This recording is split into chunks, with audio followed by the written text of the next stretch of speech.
അതുകൊണ്ട് പുതിയൊരു വീഡിയോയിലേക്ക് ഏവർക്കും സ്വാഗതം. അപ്പോൾ നമ്മൾ LP സ്കൂൾ അസിസ്റ്റൻറ്റിന് വേണ്ടി പഠിക്കുന്ന ഉദ്യോഗാർത്ഥികൾക്ക് വേണ്ടി ഒരു മാരത്തോൺ ആരംഭിച്ചിട്ടുണ്ട്. ആ മാരത്തോണിലെ സെക്കൻഡ് ക്ലാസ് ആണ് കേട്ടോ ഇത്. ഫസ്റ്റ് ക്ലാസ് നമ്മൾ ഒരെണ്ണം ചെയ്തിട്ടുണ്ട്. ആ ഫസ്റ്റ് ക്ലാസ് നിങ്ങൾ തീർച്ചയായിട്ടും കാണുക. ആരെങ്കിലും കാണാത്തുണ്ടെങ്കിൽ ഫസ്റ്റ് ക്ലാസ്സിൻ്റെ ലിങ്ക് ഞാൻ ഡിസ്ക്രിപ്ഷൻ ബോക്സിൽ കൊടുത്തിട്ടുണ്ട്. അത് ക്ലിക്ക് ചെയ്തിട്ട് എല്ലാവരും ക്ലാസ് കണ്ടതിന് ശേഷം ഈ സെക്കൻഡ് ക്ലാസ്സിലേക്ക് വരിക. അപ്പോൾ നമ്മൾ ഈ മാരത്തോൺ കംപ്ലീറ്റ് ആകുമ്പോഴത്തേനും ഏറെക്കുറെ നല്ലൊരു മാർക്ക് നിങ്ങളിലേക്ക് സ്കോർ ചെയ്യാൻ പാകത്തിനുള്ള കാര്യങ്ങളാണ് ഈ ഒരു മാരത്തോൺ വഴി ഞാൻ ഉദ്ദേശിക്കുന്നത്. അപ്പോൾ ആദ്യം ഒരു ചാനൽ കാണുന്ന കൂട്ടുകാരുണ്ടെങ്കിൽ ഒന്ന് സബ്സ്ക്രൈബ് ചെയ്ത് സപ്പോർട്ട് ചെയ്യാൻ മറക്കല്ല കേട്ടോ. അപ്പോൾ നിങ്ങൾക്ക് ഈ മാരത്തോൺ വീഡിയോ ഇഷ്ടപ്പെടുന്നുണ്ടോ, ഇത് കണ്ടിന്യൂ ചെയ്ത് ഞാൻ മുന്നോട്ട് പോകണം തുടങ്ങിയ കാര്യങ്ങളുടെയുള്ള സജഷൻസ് നിങ്ങൾ അറിയിക്കേണ്ടതാണ്. എല്ലാവരും കമൻറ്റ് ബോക്സിൽ രേഖപ്പെടുത്തണം. അപ്പോൾ നിങ്ങളുടെ സജഷൻ ഉണ്ടെങ്കിൽ എനിക്ക് മുന്നോട്ട് പോകാനുള്ള ആർജവം ഉണ്ടാവുള്ളൂ. അപ്പോൾ ഇന്നത്തെ മാരത്തോൺ വീഡിയോയിൽ നമ്മൾ ഉദ്ദേശിക്കുന്ന കാര്യം എന്താണെന്ന് വെച്ചിട്ടുണ്ടെങ്കിൽ എവിടെ നിന്നായിരുന്നു UP സ്കൂൾ അസിസ്റ്റൻ്റ് ചോദ്യങ്ങൾ PSC നടത്തിയിരുന്നത് എന്നൊരു അന്വേഷണത്തിലാണ് ഞാൻ. അപ്പോൾ അതിനകത്ത് കുറച്ച് ചോദ്യങ്ങൾ ഏത് മേഖലയിൽ നിന്നാണ് വന്നതെന്ന് ഞാൻ കണ്ടെത്തി വെച്ചിട്ടുണ്ട്. പക്ഷേ ഞാൻ ആ മേഖലയിൽ കണ്ടെത്തിയത് ഞാൻ തന്നെ ഞെട്ടിപ്പോയൊരു കാര്യമുണ്ട്. അത് ഒരു ചാപ്റ്ററിൽ നിന്ന് തന്നെ ഒത്തിരി ചോദ്യങ്ങൾ PSC ചോദിച്ചേക്കുന്നു. അപ്പോൾ ആ ചാപ്റ്റർ വളരെ ഇമ്പോർട്ടൻ്റ് ആണല്ലോ. അപ്പോൾ ആ ഒരു ചാപ്റ്ററാണ് നമ്മൾ ഇന്നത്തെ ക്ലാസ്സിൽ ഡിസ്കസ് ചെയ്യാൻ പോകുന്നത്. അപ്പോൾ ഇതുപോലെ ഓരോ ചാപ്റ്റേഴ്സ് ഓരോ ചോദ്യങ്ങളും എവിടെ നിന്നാണ് PSC ചോദിച്ചിട്ട് നമ്മൾ സോഴ്സ് കണ്ടെത്തി ആ സോഴ്സിന് കൂടുതൽ ഇമ്പോർട്ടൻസ് കൊടുത്തിട്ട് വേണം പഠിച്ചിട്ട് പോകാനായിട്ട്. കാരണം നമ്മുടെ LPയുടെയും UPയുടെയും സിലബസ് സെയിം ആയതുകൊണ്ട് തന്നെ ഈ റിപ്പീറ്റ് ആ ഒരു മേഖലയുമായി ബന്ധപ്പെട്ട് ചോദ്യങ്ങൾ ചോദിക്കാൻ ഒരുപാട് സാധ്യതയുണ്ട്. അപ്പോൾ നമുക്ക് ക്ലാസ്സിലേക്ക് പോകാം. അതിനു മുമ്പ് ഞാനൊരു കാര്യം പറഞ്ഞോട്ടെ. നമുക്ക് LPSCക്ക് പഠിക്കുന്നതിന് വേണ്ടിയിട്ട് ക്വസ്റ്റ്യൻ ബാങ്ക് അവൈലബിൾ ആണ് കേട്ടോ. അതായത് ഓരോ സബ്ജക്റ്റിനും social science, maths, Malayalam, English, psychology, pedagogy എല്ലാത്തിൻ്റെയും നമ്മുടെ സ്റ്റേറ്റ്മെൻറ്റ് ലെവൽ ചോദ്യങ്ങൾ ഉൾപ്പെടെയുള്ള ക്വസ്റ്റ്യൻ ബാങ്ക് സെറ്റ് അവൈലബിൾ ആണ്. വളരെയധികം ഉപകാരപ്പെടുന്നതായിരിക്കും നിങ്ങൾക്ക് ഈ ക്വസ്റ്റ്യൻ ബാങ്ക്. അത്രയും ഡീറ്റെയിൽ ആയിട്ട് നമ്മൾ ചെയ്തേക്കുന്ന ക്വസ്റ്റ്യൻ ബാങ്ക് ആണ് കേട്ടോ അത്. അപ്പോൾ ആർക്കെങ്കിലും ക്വസ്റ്റ്യൻ ബാങ്കിനെ കുറിച്ച് കൂടുതൽ ഡീറ്റെയിൽസ് അറിയണമെന്നുണ്ടെങ്കിൽ ഇവിടെ നമ്പർ ഞാൻ കൊടുത്തിട്ടുണ്ട് സ്ക്രീനിൽ. ആ നമ്പറിൽ ഒരു ഹായ് അയച്ചാൽ മതി. ഡീറ്റെയിൽസ് എല്ലാം പറഞ്ഞു തരുന്നതായിരിക്കും. അതുപോലെ തന്നെ നമ്മൾ ബുധനാഴ്ച മുതൽ ഒരു LPSCക്ക് വേണ്ടിയിട്ട് ഒരു മോഡൽ എക്സാം സ്റ്റാർട്ട് ചെയ്യാൻ പോവുകയാണ്. അപ്പോൾ ആ ഒരു മോഡൽ എക്സാമിൽ നിങ്ങളിപ്പോൾ നമുക്ക് ഗ്രൂപ്പ് ഉണ്ടായിരിക്കും. ഗ്രൂപ്പിലാണ് നമ്മൾ മോഡൽ എക്സാംസ് കണ്ടക്ട് ചെയ്യുക. PSCയുടെ അതേ മാതൃക ഒബ്ജക്റ്റീവ് ടൈപ്പ് തന്നെയായിട്ടായിരിക്കും നമ്മൾ ക്വസ്റ്റ്യൻസ് ഇടുക. അതുകൂടാതെ തന്നെ നമുക്ക് OMR ഷീറ്റ് പ്രാക്ടീസും ഉണ്ടായിരിക്കും. OMR ഞങ്ങൾ നൽകുന്നതായിരിക്കും. അതിനകത്ത് നിങ്ങൾക്ക് പ്രാക്ടീസ് ചെയ്യാൻ പറ്റുന്നതായിരിക്കും. OMR ഷീറ്റ് പ്രാക്ടീസ് ചെയ്യുന്നതിലൂടെ സമയം അഡ്ജസ്റ്റ്മെൻറ്റ് ചെയ്യാനായിട്ട് ഒരുപാട് നിങ്ങൾ ഹെൽപ്പ് ചെയ്യും. ഇപ്പോൾ നടന്ന UP സ്കൂൾ അസിസ്റ്റൻ്റ് പ്രശ്നം എന്നാണെന്ന് വെച്ചിട്ടുണ്ടെങ്കിൽ നമ്മുടെ സൈക്കോളജിയുടെ ക്വസ്റ്റ്യൻ ബാങ്ക് എല്ലാം കുറച്ച് സ്റ്റേറ്റ്മെൻറ്റ് ലെവൽ ചോദ്യങ്ങളായിരുന്നു. അപ്പോൾ ആ സ്റ്റേറ്റ്മെൻറ്റ് ലെവൽ ചോദ്യങ്ങൾ ചെയ്ത് അതിൻ്റെ ആൻസർ കണ്ടുപിടിച്ച് വന്നപ്പോഴത്തേനും മാത്സ് പോലുള്ള സബ്ജക്റ്റുകൾക്ക് സമയം തികയാത്ത ഒത്തിരി കുട്ടികളുണ്ട്. അപ്പോൾ ഈ 1.25 മണിക്കൂർ എങ്ങനെ ഫലപ്രദമായിട്ട് ഉപയോഗിക്കണമെങ്കിൽ നമ്മൾ ഒരു OMR ഷീറ്റ് പ്രിൻ്റ് എടുത്ത് അതിനകത്ത് നമ്മൾ ആൻസർ ചെയ്ത് പഠിച്ചാലാണ് സാധിക്കുകയുള്ളൂ. അതുപോലെ നമ്മൾ പരീക്ഷയിൽ എവിടെ നിൽക്കുന്നു എന്ന നിലവാരം നമ്മൾ അറിയണമെങ്കിൽ നമ്മൾ കുറേ പരീക്ഷ എഴുതി നോക്കണം. അപ്പോൾ ഒരു ചെറിയ റാങ്ക് ലിസ്റ്റൊക്കെ നമ്മൾ ഇന്ന് പരീക്ഷ നടന്നു കഴിഞ്ഞാൽ പിറ്റേ ദിവസം റാങ്ക് ലിസ്റ്റും പബ്ലിഷ് ചെയ്യുന്നതായിരിക്കും. അപ്പോൾ എക്സാമൊക്കെ അറ്റൻഡ് ചെയ്യാൻ താല്പര്യമുള്ളവർ ഈ നമ്പർ കോൺടാക്റ്റ് ചെയ്യുകയാണെങ്കിൽ നിങ്ങൾക്ക് എക്സാമോ അറ്റൻഡ് ചെയ്യാൻ സാധിക്കുന്നതായിരിക്കും. അപ്പോൾ എക്സാമിനെക്കുറിച്ചും അതുപോലെ തന്നെ ക്വസ്റ്റ്യൻ ബാങ്ക് സെറ്റിനെ കുറിച്ചും കൂടുതൽ ഡീറ്റെയിൽസ് അറിയാനായിട്ട് നമ്പറിൽ കോൺടാക്റ്റ് ചെയ്യുക. അപ്പോൾ നമുക്ക് ക്ലാസ്സിലേക്ക് കിടക്കാം കേട്ടോ. അപ്പോൾ പുന്നപ്ര വയലാർ സമരത്തെക്കുറിച്ചൊരു ചോദ്യം ഉണ്ടായിരുന്നു. വൈക്കം സത്യാഗ്രഹത്തെക്കുറിച്ചൊരു ചോദ്യം ഉണ്ടായിരുന്നു. അതുപോലെ ഉപ്പ് സത്യാഗ്രഹത്തെക്കുറിച്ചൊരു ചോദ്യം ഉണ്ടായിരുന്നു. വാഗ്ഭടാനന്ദനിൽ നിന്നൊരു ചോദ്യം ഉണ്ടായിരുന്നു. ഈ 4 ടോപ്പിക്കിൻ്റെ സോഴ്സ് ഒന്നാണ്. അതായത് 4 ടോപ്പിക്കിൽ നിന്ന് ചോദ്യങ്ങൾ ചോദിച്ചേക്കുന്നത് ഒരു ചാപ്റ്ററിൽ നിന്നാണ്. ഏതാണ് ആ ചാപ്റ്റർ എന്നാണ് ഞാൻ പറയാൻ പോകുന്നത്. ആ ഒരു ചാപ്റ്ററിൽ ഒത്തിരി കാര്യങ്ങൾ ഇൻക്ലൂഡ് ചെയ്തിട്ടുള്ള ഒരു ലെങ്തി ചാപ്റ്ററാണ്. അപ്പോൾ ഈ ഒരു ചാപ്റ്ററുമായി റിലേറ്റ് ചെയ്തിട്ട് ചോദ്യങ്ങൾ ചോദിക്കാൻ വളരെ വളരെ സാധ്യതയുള്ളത് കൊണ്ട് തന്നെ ഈ ഒരു ചാപ്റ്ററിൽ പറയുന്ന കാര്യങ്ങൾ മുഴുവനും അരിച്ച് പറക്കി പഠിച്ചിട്ട് നമ്മൾ ഇവിടുന്ന് പോകുന്നുള്ളൂ കേട്ടോ.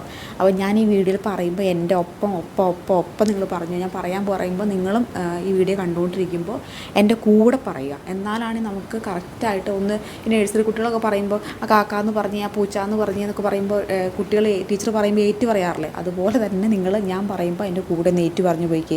ഉറപ്പായിട്ടും നിങ്ങൾക്കിത് ഉപകാരപ്പെടും. പരീക്ഷ ഹാളിൽ നിങ്ങൾ ഇരിക്കുമ്പോൾ അന്ന് ഏറ്റു പറഞ്ഞതിൻ്റെ ഒരു ഉപകാരം നിങ്ങൾക്ക് ഉണ്ടായിരിക്കും. ഒട്ടും മടി വിചാരിക്കേണ്ട. ഞാൻ പറയുമ്പോൾ എൻ്റെ കൂടെ പറഞ്ഞു പോക്കോ കേട്ടോ. അപ്പോൾ പുന്നപ്ര വയലാർ സമരം, വൈക്കം സത്യാഗ്രഹവും ഉപ്പ് സത്യാഗ്രഹവും വാഗ്ഭടാനന്ദനും വന്ന ചാപ്റ്റർ ഏതാണ്? ഇതാണ് ആ ചാപ്റ്റർ. കേരളം ആധുനികതയിലേക്ക്. 10ാം ക്ലാസ്സിലെ 8ാമത്തെ ചാപ്റ്ററിൽ നിന്നാണ് ഇത്രയും ചോദ്യങ്ങൾ PSC ചകഞ്ഞ് കണ്ടുപിടിച്ച് ചോദിച്ചിട്ടുണ്ടായിരുന്നത്. അപ്പോൾ നമുക്ക് എന്ത് ചെയ്യാം, ഈ ചാപ്റ്ററിൽ നിന്ന് തന്നെ ചകഞ്ഞ് കണ്ടുപിടിച്ച് എല്ലാ ചോദ്യത്തിനും ഉത്തരം അങ്ങ് പഠിച്ചിട്ട് പോവാം. അപ്പോൾ കേരളം ആധുനികതയിലേക്ക്. വാസ്കോഡ് ഗാമയ്ക്കൊപ്പം കേരളത്തിലെത്തിയ Portuguese നാവികനാണ് Alvaro പെൻഹോവ്. അപ്പോൾ ഈ ഒരു വാസ്കോഡ് ഗാമയ്ക്കൊപ്പം കേരളത്തിലെത്തിയ പോർച്ചുഗീസുകാരനാണ് ആര്? അൽവാരോ പെൻഹോവ് ആണ്. ഈ വാസ്കോഡ് ഗാമ കേരളത്തിലെത്തിയത് എന്നാണ് വാസ്കോഡ് ഗാമ കേരളത്തിലെത്തുന്നത് 1498 മെയ് 20 ലിസ്ബണിൽ നിന്നാണ് കേട്ടോ അദ്ദേഹം പുറപ്പെട്ടത്. 1498. അപ്പോൾ നമുക്ക് പോയിൻ്റ് ബൈ പോയിൻ്റ് ആയിട്ട് ഈ ചാപ്റ്ററിലെ മുഴുവൻ കാര്യങ്ങളൊന്ന് അരിച്ചു പറക്കി പഠിച്ചിട്ട് പോവാം. അപ്പോൾ വാസ്കോഡ് ഗാമയ്ക്കൊപ്പം കേരളത്തിലെത്തിയ പോർച്ചുഗീസ് നാവികനാണ് അൽവാരോ വെൻ ഹോവ എന്ന് പറയുന്നത്. അപ്പോൾ വാസ്കോഡ് ഗാമയ്ക്കൊപ്പം കേരളത്തിലെത്തിയ പോർച്ചുഗീസ് നാവികൻ്റെ പേരെന്താണ്? അൽവാരോ വെൻ ഹോവ എന്നാണ്. വാസ്കോഡ് ഗാമ കേരളത്തിലെത്തിയത് എന്നാണ് വാസ്കോഡ് ഗാമ കേരളത്തിലെത്തുന്നത്? ഈ വാസ്കോഡ് ഗാമ കേരളത്തിൽ വന്നതോടുകൂടിയാണ് കേരളത്തിലും ഇന്ത്യയിലൊക്കെ ഒരു പുതിയ ചരിത്രം കുറിക്കപ്പെടുന്നത് അല്ലേ. പുള്ളി വന്നതിൻ്റെ പുറകെയാണ് പിന്നെ ഓരോരുത്തർ അന്വേഷിച്ച് വന്ന് അവസാനം ബ്രിട്ടീഷ് വന്ന് അവർ നമ്മളെ 100 വർഷം അടക്കി ഭരിച്ച് നമ്മളെ ഒരുപാട് കഷ്ടതയിലൊക്കെ ആഴ്ത്തിയത്. അപ്പോൾ തുടക്കം കുറിച്ചത് ആരാണ്? ഈ വാസ്കോഡ് ഗാമയുടെ വരവാണ്. അപ്പോൾ ഈ വാസ്കോഡ് ഗാമ കേരളത്തിലേക്ക് വന്നത് എന്നാണ്? 1498 ഒരു മെയ് 20 വാസ്കോഡ് ഗാമ വരുന്നത്. എവിടെ നിന്നാണ് വന്നേ? ലിസ്ബണിൽ നിന്നാണ് കേട്ടോ വന്നത്. അതൊന്ന് ഓർത്തിരിക്കണേ. ലിസ്ബണിൽ നിന്നാണ് വാസ്കോഡ് ഗാമ എങ്ങോട്ടേക്ക് വന്നത്? നമ്മുടെ ഈ ഒരു കൊച്ചു കേരളത്തിലേക്ക് വന്നത്. അപ്പോൾ കോഴിക്കോട് ഭരണം നടത്തിയിരുന്ന സാമൂതിരിമാരുടെ നാവിക പടന്മാരുടെ തലവൻ. അപ്പോൾ അപ്പോൾ ഈ വാസ്കോഡ് ഗാമ കോഴിക്കോട് കാപ്പാട് കടപ്പുറത്താണ് വന്നിറങ്ങിയത് നമുക്കറിയാമല്ലേ. അപ്പോൾ ഈ വാസ്കോഡ് ഗാമ വന്നിറങ്ങിയപ്പോൾ ആരായിരുന്നു കോഴിക്കോട് ഭരിച്ചിരുന്നത്? സാമൂതിരിമാരായിരുന്നു കോഴിക്കോട് ഭരിച്ചിരുന്നത്. അപ്പോൾ സാമൂതിരിമാരുടെ നാവിക പടയുടെ തലവന്മാരെയാണ് ഏത് പേരിൽ അറിയപ്പെട്ടിരുന്നത്? കുഞ്ഞാലി മരയ്ക്കാന്മാർ എന്ന പേരിൽ അറിയപ്പെട്ടിരുന്നത്. ഇതെന്ന് അറിയപ്പെട്ടിരുന്നത് എന്നോടൊപ്പം പറഞ്ഞേ, കുഞ്ഞാലി മരയ്ക്കാന്മാർ എന്ന് അറിയപ്പെട്ടിരുന്നത്. ഇനി കുഞ്ഞാലി മരയ്ക്കാന്മാരുടെ ആസ്ഥാനം എവിടെയായിരുന്നു? പുത്തൻപണത്തെ മരയ്ക്കർ കോട്ടയായിരുന്നു. അതെവിടെയായിരുന്നു? വടകരയിലായിരുന്നു. കുഞ്ഞാലി മരയ്ക്കാന്മാരുടെ ആസ്ഥാനം പുതുപ്പണത്തെ മരയ്ക്കാർ കോട്ടയായിരുന്നു. ഇനി കുഞ്ഞാലി മരയ്ക്കാർ സ്മാരകം സ്ഥിതി ചെയ്യുന്നത്. കുഞ്ഞാലി മരയ്ക്കാർ സ്മാരകം സ്ഥിതി ചെയ്യുന്നത് എവിടെയാണ്? വടകര കോഴിക്കോടാണ്. എവിടെയാണ്? വടകര കോഴിക്കോട്. ഒപ്പം പറഞ്ഞേ, വടകര കോഴിക്കോടാണ് കുഞ്ഞാലി മരയ്ക്കാർമാരുടെ സ്മാരകം സ്ഥിതി ചെയ്യുന്നത്. പോർച്ചുഗീസുകാരുടെ കയ്യിൽ നിന്ന് ചാലിയം കോട്ട തിരിച്ചു പിടിക്കാൻ സാമൂതിരിയെ സഹായിച്ചത് ആരാണ്? ഈ കുഞ്ഞാലി മൂന്നാമനാണ് കേട്ടോ. പോർച്ചുഗീസുകാരുടെ കയ്യിൽ നിന്ന് ചാലിയം കോട്ട തിരിച്ചു പിടിക്കാൻ സാമൂതിരിയാണ് ആര് സഹായിച്ചത്? കുഞ്ഞാലി മൂന്നാമൻ സഹായിച്ചത്. അപ്പോൾ സാമൂതിരിയുടെ പടത്തലവന്മാരെയാണ് കുഞ്ഞാലി മരയ്ക്കാന്മാർ നമ്മൾ വിളിച്ചിരുന്നത്. ഇനി ചാലിയം കോട്ടയിലെ വിജയത്തെ പ്രകീർത്തിച്ചുകൊണ്ട് ഗാസി മുഹമ്മദ് 16-ാം നൂറ്റാണ്ടിൽ എഴുതിയ അറബ് കാവ്യമാണേത്? ഫത്തേഹുൽ മുബീൻ എന്ന് പറയുന്നത്. അപ്പോൾ ചാലിയം കോട്ടയെ വിജയത്തെ പ്രകീർത്തിച്ചുകൊണ്ട് ഗാസി മുഹമ്മദ് 16-ാം നൂറ്റാണ്ടിൽ എഴുതിയ അറബി കാവ്യമാണ് ഏത്? ഫത്തേഹുൽ മുബീൻ എന്ന് പറയുന്നത്. ഡച്ചുകാർ പോർച്ചുഗീസുകാരെ കേരളത്തിൽ തുരത്തിയ വർഷം. പോർച്ചുഗീസുകാരെ കേരളത്തിൽ തുരത്തിയ വർഷം ഏതാണ്? 1663 എന്നാണ്. 1663 ഡച്ചുകാർ പോർച്ചുഗീസുകാരെ കേരളത്തിൽ നിന്നും തുരത്തിയ വർഷം എന്ന് പറയുന്നത്. ഇനി കുളച്ചൽ യുദ്ധം നടന്ന വർഷം 1741 കുളച്ചൽ യുദ്ധം നടക്കുന്നത്. ഇമ്പോർട്ടൻ്റ് ആണേ, ഓർത്തിരിക്കണേ, വളരെ ഇമ്പോർട്ടൻ്റ് ആണേ. കുളച്ചൽ യുദ്ധം എന്നാണ്? 1741. ഇപ്പം തന്നെ പഠിച്ചേ, 1741. ഇപ്പം തന്നെ പഠിച്ചേ, 1741 എന്ത് നടക്കുന്നത്? കുളച്ചൽ യുദ്ധം നടക്കുന്നത്. ഈ കുളച്ചൽ യുദ്ധത്തെ ഡച്ചുകാരെ പരാജയപ്പെടുത്തിയത്. കുളച്ചൽ യുദ്ധത്തിൽ എന്ത് ചെയ്തു? കുളച്ചൽ യുദ്ധം ആരൊക്കെ തമ്മിലാണ് നടന്നത്? മാർത്താണ്ഡവർമ്മയും ഡച്ചുകാരും തമ്മിലാണ് കുളച്ചൽ യുദ്ധം നടക്കുന്നത്. ഡച്ചുകാരെ ആര് പരാജയപ്പെടുത്തി? നമ്മുടെ മാർത്താണ്ഡവർമ്മ പരാജയപ്പെടുത്തുകയാണ് ചെയ്തത്. അപ്പോൾ ഒന്നോടെ ഞാൻ പറയുന്നു, 1741 കുളച്ചൽ യുദ്ധം നടക്കുന്നത്. ഇമ്പോർട്ടൻ്റ് ആണ്. ഇനി കുളച്ചൽ യുദ്ധത്തെ സംബന്ധിച്ച് ഹിസ്റ്ററി ഓഫ് കേരള എന്ന കൃതി രചിച്ചത്. ഇമ്പോർട്ടൻ്റ് ആണ്. കുളച്ചൽ യുദ്ധത്തെ സംബന്ധിച്ച് ഹിസ്റ്ററി ഓഫ് കേരള എന്ന കൃതി രചിച്ചത് ആരാണ്? സർദാർ KM പണിക്കരാണ്. ഇനി സർദാർ KM പണിക്കർ രചിച്ച ഹിസ്റ്ററി ഓഫ് കേരള എന്ന കൃതി എന്തുമായി ബന്ധപ്പെട്ടതാണെന്ന് ചോദിക്കാം കേട്ടോ. ബന്ധപ്പെട്ടതാണ്? കുളച്ചൽ യുദ്ധവുമായി ബന്ധപ്പെട്ടതാണ്. ഇനി ഇംഗ്ലീഷ് ഈസ്റ്റ് ഇന്ത്യ കമ്പനിയുടെ പ്രതിനിധിയായി 1615 കേരളത്തിലെത്തിയ വിദേശിയാണ് ക്യാപ്റ്റൻ വില്യം കീലിംഗ്. അപ്പോൾ ഇംഗ്ലീഷ് ഈസ്റ്റ് ഇന്ത്യ കമ്പനിയുടെ പ്രതിനിധിയായി 1615 കേരളത്തിലെത്തിയ വിദേശിയുടെ പേരെന്താണ്? ക്യാപ്റ്റൻ വില്യം കീലിംഗ് എന്താണ്? ഇനി ഈസ്റ്റ് ഇന്ത്യ കമ്പനി വിഴിഞ്ഞത്തും തലശ്ശേരിയിലും 5 തെങ്കിലും പണ്ടകശാലകൾ, അതായത് പണ്ടകശാല എന്ന് വെച്ചാൽ എന്താ? ഈ സംഭരണ കേന്ദ്രങ്ങളെയാണ് പണ്ടകശാല എന്ന് വിളിക്കുന്നത്, ആരംഭിക്കാൻ അനുമതി കരസ്ഥമാക്കി. അപ്പോൾ ഈസ്റ്റ് ഇന്ത്യ കമ്പനി വിഴിഞ്ഞത്തും തലശ്ശേരിയിലും 5 തെങ്കിലും പണ്ടകശാലകൾ കേന്ദ്രങ്ങൾ നിർമ്മിക്കാനുള്ള അനുമതി കരസ്ഥമാക്കി. ഇനി പശ്ചിമതീരത്ത് ബ്രിട്ടീഷുകാർ ഏറ്റവും പ്രധാന സൈനിക കേന്ദ്രം. പശ്ചിമതീരത്ത് ബ്രിട്ടീഷുകാരുടെ ഏറ്റവും പ്രധാനപ്പെട്ട സൈനിക കേന്ദ്രം എന്ന് പറയുന്നത് എന്താണ്? അഞ്ചുതെങ്ങാണ്. ഏതാണ്? അഞ്ചുതെങ്ങാണ്. ഇനി ബ്രിട്ടീഷുകാർക്കെതിരെ കേരളത്തിൽ നടന്ന ആദ്യ സംഘടിത കലാപം. ഇമ്പോർട്ടൻ്റ് ആണ്, വളരെ വളരെ വളരെ വളരെ ഇമ്പോർട്ടൻ്റ് ആണ്. എന്താണ്? ബ്രിട്ടീഷുകാർക്കെതിരെ കേരളത്തിൽ നടന്ന ആദ്യത്തെ സംഘടിത കലാപം ഏതാണ്? സംഘടിത കലാപം അതാണ് ആറ്റിങ്ങൽ കലാപമാണ്. ഇപ്പോൾ ഇങ്ങനെ ഓർക്കുക, നിങ്ങൾ ക്ലൂ വെച്ച് ഓർക്കുക. എല്ലാവരും ഒരുമിച്ച് എന്ത് ചെയ്തു? ആറ്റി കുളിക്കാൻ പോയി. അപ്പോൾ സംഘമായിട്ടാണ് കുളിക്കാൻ പോയത്. അപ്പോൾ കേരളത്തിലെ ബ്രിട്ടീഷുകാർക്കെതിരെ നടന്ന ആദ്യത്തെ കലാപം എന്ന് പറയുന്ന കലാപം ഏതാണ്? ആറ്റിങ്ങൽ കലാപമാണ്. ഇനി ആറ്റിങ്ങൽ കലാപം നടന്ന വർഷം ഏതാണ്? 1721. കുളച്ച കലാപം എന്നായിരുന്നു? 1741. ആറ്റിങ്ങൽ കലാപം 1721. മാറിപ്പോവരുത്. മൈസൂർ ഭരണാധികാരികളും ബ്രിട്ടീഷുകാരും തമ്മിൽ 1792 ഒപ്പിട്ട സന്ധി ഏതാണ്? അത് ശ്രീരംഗപട്ടണ സന്ധിയാണ്. അപ്പോൾ ഇവിടെ വേണമെങ്കിൽ ചോദിക്കാം, ബ്രിട്ടീഷുകാർക്കെതിരെ കേരളത്തിൽ നടന്ന ആദ്യത്തെ കലാപം എന്ന് വെച്ചിട്ടുണ്ടെങ്കിൽ ആറ്റിങ്ങൽ കലാപമാണോ? അല്ല, അഞ്ചുതെങ്ങ് കലാപമാണ് കേട്ടോ. മാറിപ്പോവരുത്, ഓർത്തിരിക്കണേ. ബ്രിട്ടീഷുകാർക്കെതിരെ കേരളത്തിൽ നടന്ന ആദ്യത്തെ കലാപം എന്ന് പറയുന്നത് ഏതാണ്? അത് അഞ്ചുതെങ്ങ് കലാപമാണ്. പക്ഷേ ബ്രിട്ടീഷുകാർക്കെതിരെ കേരളത്തിൽ നടന്ന ആദ്യത്തെ സംഘടിത കലാപം, സംഘടിത എന്നൊരു വാക്കുണ്ട് അവിടെ. സംഘടിത കലാപം എന്താണ്? ആറ്റിങ്ങൽ കലാപമാണ്. സംഘമായിട്ട് എങ്ങോട്ട് പോയി? ആറ്റിൽ കുളിക്കാൻ പോയി. അപ്പോൾ ആറ്റിങ്ങൽ കലാപം കേരളത്തിലെ ആദ്യത്തെ സംഘടിത കലാപമാണ്. ആർക്കെതിരെയുള്ള? ബ്രിട്ടീഷുകാർക്കെതിരെയുള്ള കേട്ടോ. ഇനി മൈസൂരിൻ ഭരണാധികാരിയും ബ്രിട്ടീഷുകാരും തമ്മിൽ 1792 ഒപ്പിട്ട സന്ധി ശ്രീരംഗപട്ടണം സന്ധി. മൈസൂരിലെ ഭരണാധികാരികളും ബ്രിട്ടീഷുകാരും തമ്മിൽ 1792 ഒപ്പിട്ട സന്ധിയുടെ പേരെന്താണ്? ശ്രീരംഗപട്ടണം സന്ധി എന്നാണ്. മൈസൂർ യുദ്ധം അവസാനിച്ച് ശ്രീരംഗപട്ടണ സന്ധി പ്രകാരം ബ്രിട്ടീഷുകാർക്ക് ലഭിച്ച പ്രദേശം ഏതാണെന്ന് ഒരു തവണ പ്രീവിയസ് ഇയർ PSC ചോദിച്ചിട്ടുണ്ട്. ഏതാണത്? മലബാറാണ്. ഏതാണ്? മലബാറാണ്.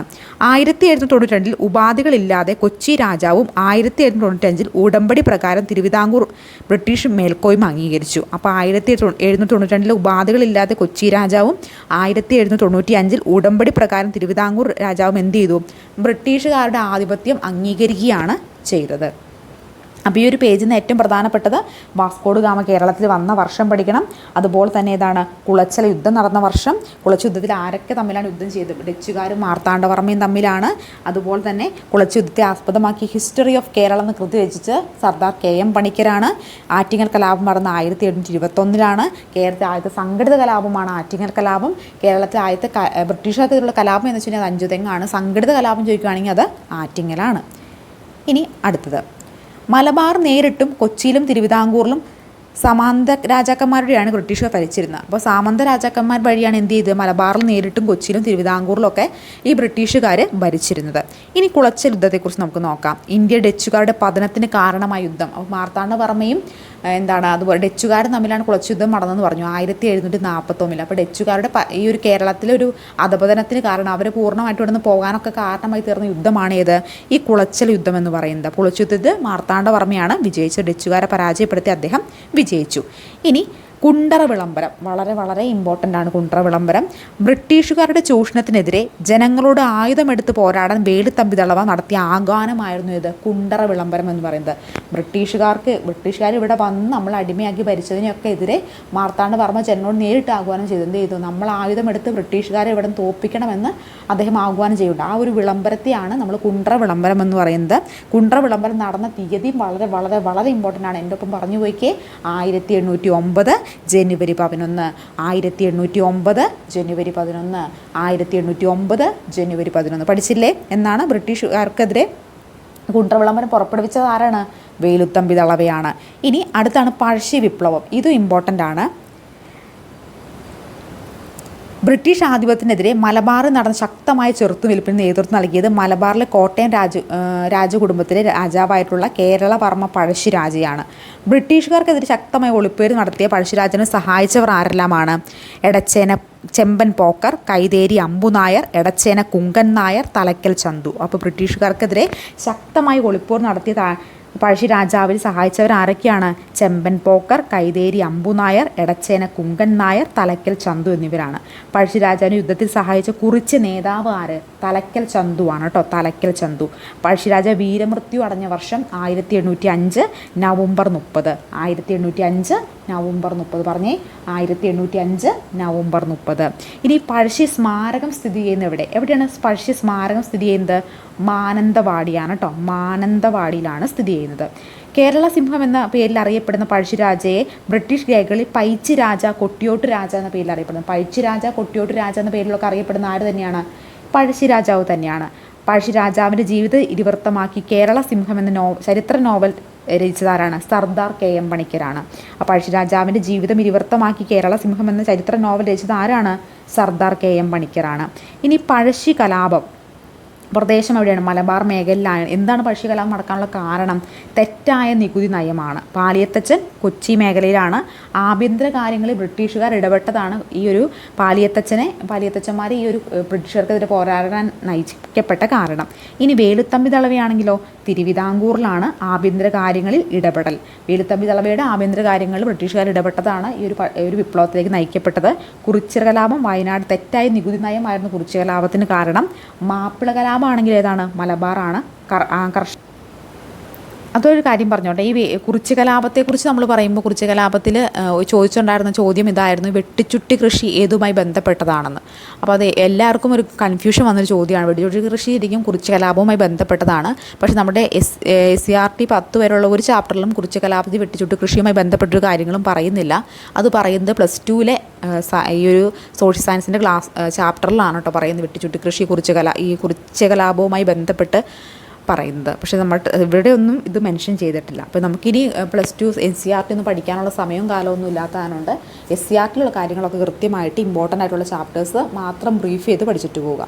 അപ്പോൾ ഞാൻ ആർക്കെങ്കിലും ക്വസ്റ്റ്യൻ ബാങ്കോ അതുപോലെ എക്സാമിൽ പങ്കെടുക്കാനൊക്കെ താല്പര്യമുണ്ടെങ്കിൽ കൊടുത്തേക്കുന്ന നമ്പറിൽ കോൺടാക്റ്റ് ചെയ്യാവുന്നത്. അത്രയ്ക്ക് നിങ്ങൾക്ക് ഹെൽപ്ഫുൾ ആയിട്ടുള്ള എക്സാമും അതുപോലെ ക്വസ്റ്റ്യൻ ബാങ്കൊക്കെ നമ്മുടെ കയ്യിൽ അവൈലബിൾ ആണ്. അപ്പോൾ എല്ലാവരും കോൺടാക്റ്റ് ചെയ്യുക നമ്പറിൽ കേട്ടോ. തീർച്ചയായിട്ടും നിങ്ങൾക്ക് അത് ഉപകാരപ്പെടുന്നതായിരിക്കും. ഇനി അടുത്ത് നമുക്ക് മാപ്പിള കലാപത്തെക്കുറിച്ച് നോക്കാം.